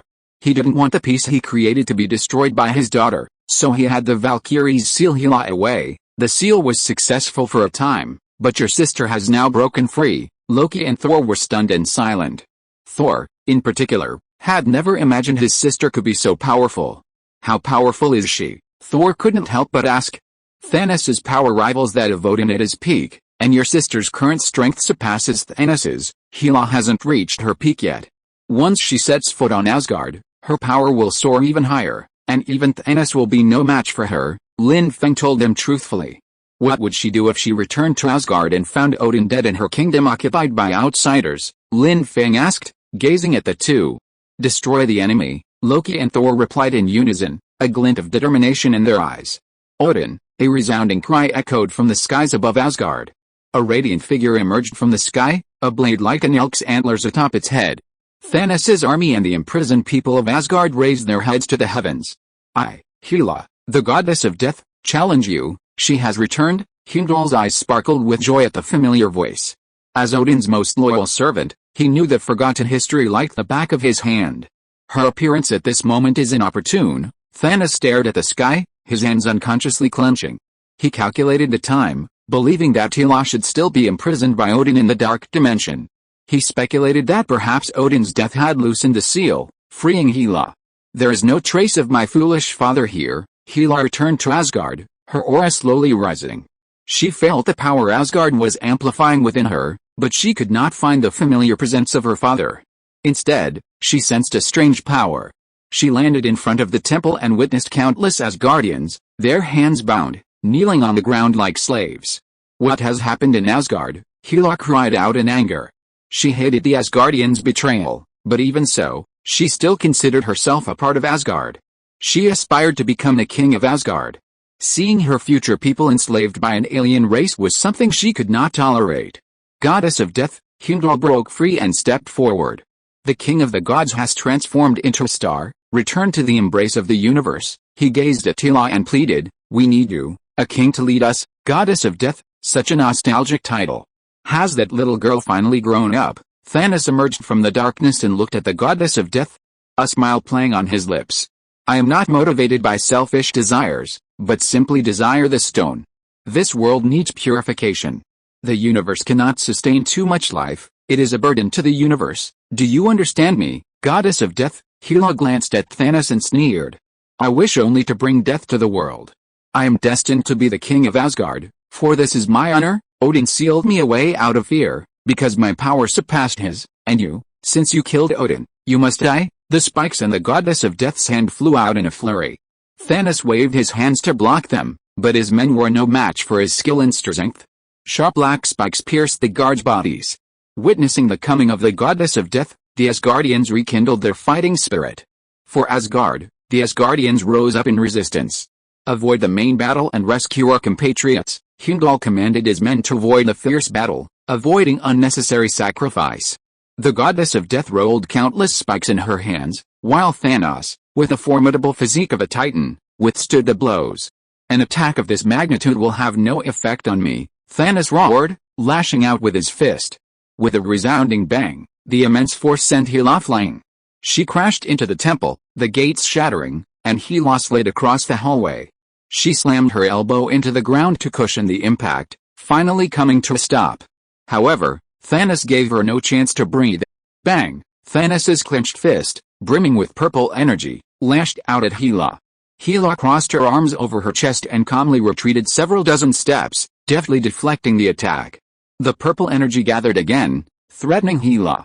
Bang! Hela stood firm, taking the blow head-on. Thanos sensed an unprecedented crisis. Hela's resilience far exceeded his expectations. In a battle against the Asgardians on Asgard, swift victory was crucial.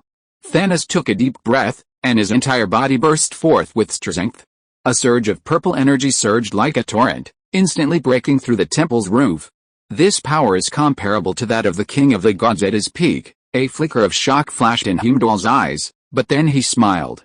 However, Thanos seems unaware that after all these years, the goddess of death is still weakened. A prolonged battle would make her power unmatched. The chaotic purple energy slowly descended, its immense pressure crumbling the temple's solid walls. Hela was at the center of this energy. Your power is quite impressive, comparable to that of my incompetent father. 175. Chapter 174, Just Cooperation. 175. Chapter 174, Just Collaboration. 2024-09-12 Author, Good Monster. Chapter 174, Just Collaboration. Heila's eyes gleamed, a sign of impending divine power. Green-black spikes burst from her hands, and divine power surged like a surging ocean. Countless energy spikes clashed fiercely with a purple energy ball. Dark green vines tightly bound the purple energy ball. Although the energy ball struggled violently, it was ultimately consumed by the dark green energy. Just as Thanos breathed a sigh of relief, more vines emerged, completely enveloping the energy ball. Bang! After a muffled sound, the energy ball was completely obliterated by the dark purple energy, transforming into a giant snake that pounced on Thanos. The giant energy snake lifted Thanos into the sky, destroying his spaceship in the process. The goddess of death has won. Heimdall's lips curled slightly as he relayed this news to the people of Asgard. We won. We won. Clear the battlefield and completely eliminate these damned invaders. Fight back. Fight back. Drive the invaders out. The people of Asgard were like mad buffaloes, and without Thanos' support, their men were no match.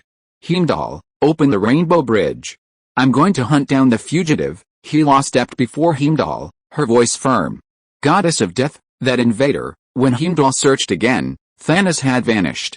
He's escaped, but I can still pinpoint his location. He carries my power with him, and I need you to help me track him. No one can escape from me. Hela's voice was unwavering. Goddess of death, I'm afraid I can't obey your command. Heimdall bowed in apology. You wish to disobey my orders? Just because Odin is prejudiced against me? A glint of cruelty flashed in Hela's eyes. No, you saved Asgard. Look at the people's admiration for you. Heimdall pointed to the Asgardians who had survived the catastrophe, their eyes filled with hope. Hela looked around at them. Goddess of death, shouts echoed, and soon all of Asgard was immersed in the worship of the goddess of death. Feeling the crowd's enthusiasm and admiration, Hela felt a surge of tenderness in her heart. She looked at Heimdall and said with a feigned pride, I will pardon your death sentence this time, but you must give me a good reason. In her joy, she even emanated countless spikes to help the Asgardians defeat the invaders. It's not that I don't want to help you, goddess of death, Heimdall said, gazing towards the Rainbow Bridge. I have destroyed it. He then recounted the entire story of the invasion to Hela, who listened intently.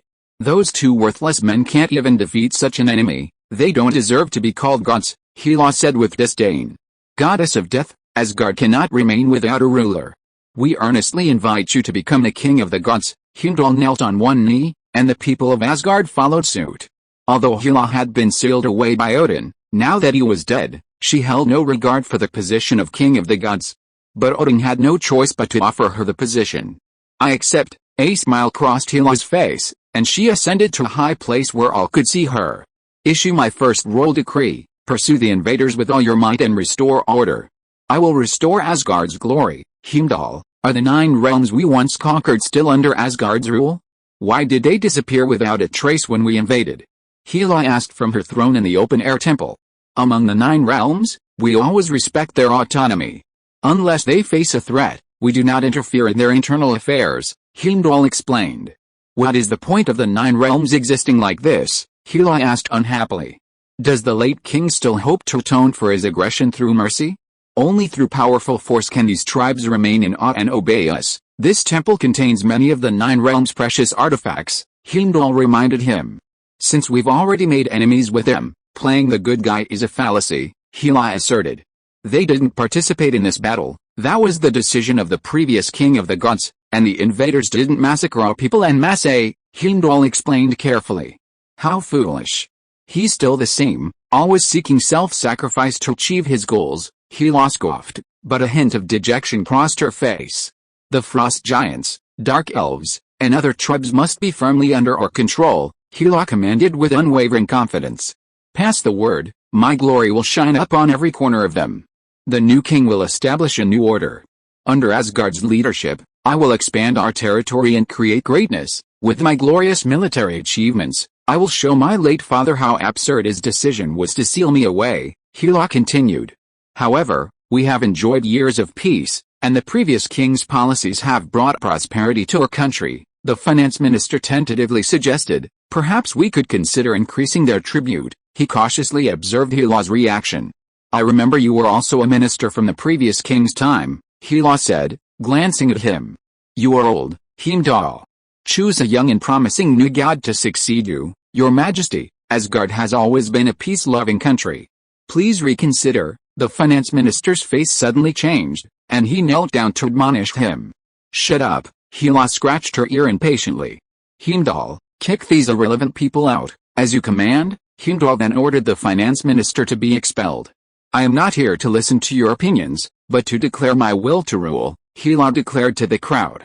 From now on, all royal families must send their sons to join the Asgardian army and fight for Asgard. The territories ruled by Asgard must unite. As Hela issued her decree, the 9 realms shook, and all 9 royal families received the message. Although the Rainbow Bridge was currently unusable, the transmission of the message was not hindered. This is simply outrageous. The Asgardians are trying to enslave our people, even reducing our royal family to their lowly warriors, a royal leader from the 9 realms cried out in anger. The frost giants will never be enslaved. They've already taken our ice chest. Our development has stagnated, and we pose no threat to them at all, said another frost giant leader. Now they're demanding we become their warriors. This is nothing short of slavery. This cannot be tolerated. While the Asgardians can't cross the Rainbow Bridge to reach us, I intend to travel to Blue Planet. A powerful aura seems to be emerging there lately. The frost giants of Jotunheim's royal family, near Blue Planet, have begun to consider breaking away from Asgard's rule. Are they planning a massacre of the Dark Elves? A Dark Elf survivor asked in horror. The new king is determined to reignite the war. Peace in the universe is so hard won. She's willing to ignite it to satisfy her own ambitions. I guess I'll have to contact the gods of China. From what I've observed, they still yearn for peace and hope to join forces with them against this tyrannical monarch, the surviving Dark Elf princess lamented. War is coming. A new ruler has emerged in Asgard, and it's not Thor. This news sparked widespread discussion throughout the 9 realms. She has issued a royal decree, intending to provoke war. People were filled with anxiety and trepidation about the impending events. The long period of peace had made many forget the days of war. It was the goddess of death.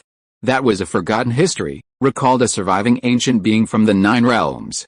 The era when the goddess of death and Odin shared glory was Asgard's most glorious period. Odin launched a war to prove his strength, but later repented and showed us mercy. However, the goddess of death disagreed. It was a war that shook the world. At his peak, Odin was unmatched. Not even the goddess of death could stand against him. Odin ultimately defeated the goddess of death and sealed her away in an unknown location. Now her return heralds the beginning of war, and her hatred will ignite the entire universe. On Earth, the news of Asgard also reached Loki and Thor. The two of them immediately set out to find Lin Feng. Professor Lin Feng, Hela has taken over Asgard and successfully defeated Thanos, but unfortunately, Thanos escaped, Loki said to Lin Feng, a look of worry on his face. Loki had already revealed Hela's situation to Lin Feng. That sounds like good news, doesn't it? Lin Feng replied without turning his head, holding the river map in Luo Shu. She has now been elected as the new king of the gods by the people of Asgard, and has begun to implement a series of new decrees, Thor said anxiously. It seems that you are not happy about losing the throne. Lin Feng stood up, closed the book, and his eyes moved across the world map, as if he was planning something. Hela intends to conquer the 9 realms, but the 9 realms will certainly not easily succumb to her rule. Her ambitions are far more than just the 9 realms, Loki said in a firm tone, and slammed the table. This matter concerns the safety of Blue Planet. She has set her sights on Blue Planet. She ordered the two of us to retrieve the cosmic cube and the Mind Stone from Earth, and wants us to rule Earth in preparation for her coming, Thor added. I know you won't do that. Lin Feng turned around, a smile on his face. Right, of course not, Thor responded immediately. We are friends. Asgardians love peace. We are now facing a god even more powerful than the one who killed our father, Loki said in a low, serious voice. Her power continues to grow. I hope you can inform the gods of China and have them take this matter seriously. Loki had no desire to be ruled and ordered around by that strange sister. He carried the blood of the frost giants. If Hela deemed him unclean and wiped him out in one fell swoop, the consequences would be disastrous. I understand. I'll tell Yang Jian and the others. Since you're here, I have a favor to ask of you, Lin Feng began writing on a piece of paper. After a moment, he handed 2 folded sheets to Thor. There are 365 points on this. Please give them to Thor. I need him to personally design and oversee the construction. These must be done with precision. No mistakes can be made. Lin Feng's expression was extremely solemn. This is a barrier protecting Earth. Loki looked at Lin Feng, who gently patted his shoulder. Don't worry, no one can run wild on Blue Planet. In the bizarre dark dimension, an uninvited guest suddenly intruded, startling Dormammu. Is it you? You've already occupied Asgard, and logically shouldn't return to this place, Dormammu said, gazing at the dangerous woman before him.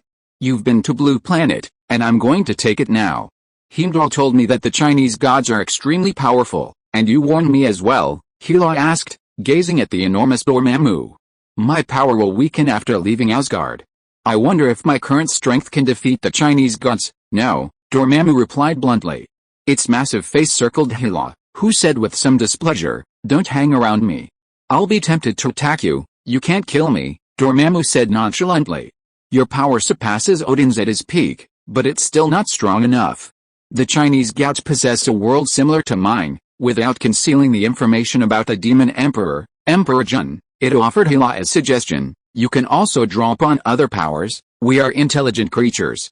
You must know that some powers are far beyond our own capabilities, Dormammu continued to entice. What power? Hela asked coldly. The 5 Infinity Stones, Dormammu said, twisting his massive body. If you gather all 6 Infinity Stones and wield them simultaneously, you will possess unrivaled power. Then you can simply snap your fingers and wipe out over 99% of life in the universe. Dormammu's voice was alluring. Gods don't need to rely on external forces, Hela declared proudly. Stop deceiving yourselves. You call yourselves gods, but in reality you are merely powerful humans. True gods do not fall into slumber due to their lifespan. Dormammu laughed, and the entire space was filled with brilliant color shifts. Your father was killed due to old age. Can't you see your own limitations? Although you are powerful, your lifespan is far too short compared to that of a true god, Dormammu said, his face close to Hela. A sharp spike suddenly appeared in Hela's hand. End of this chapter. Thank you very much for reaching the end. Don't forget to like. Looking for more exclusive content and immediate access? Subscribe to our Patreon. Remember, every like, subscription, or donation encourages us to continue. Thanks to everyone. See you in the next video.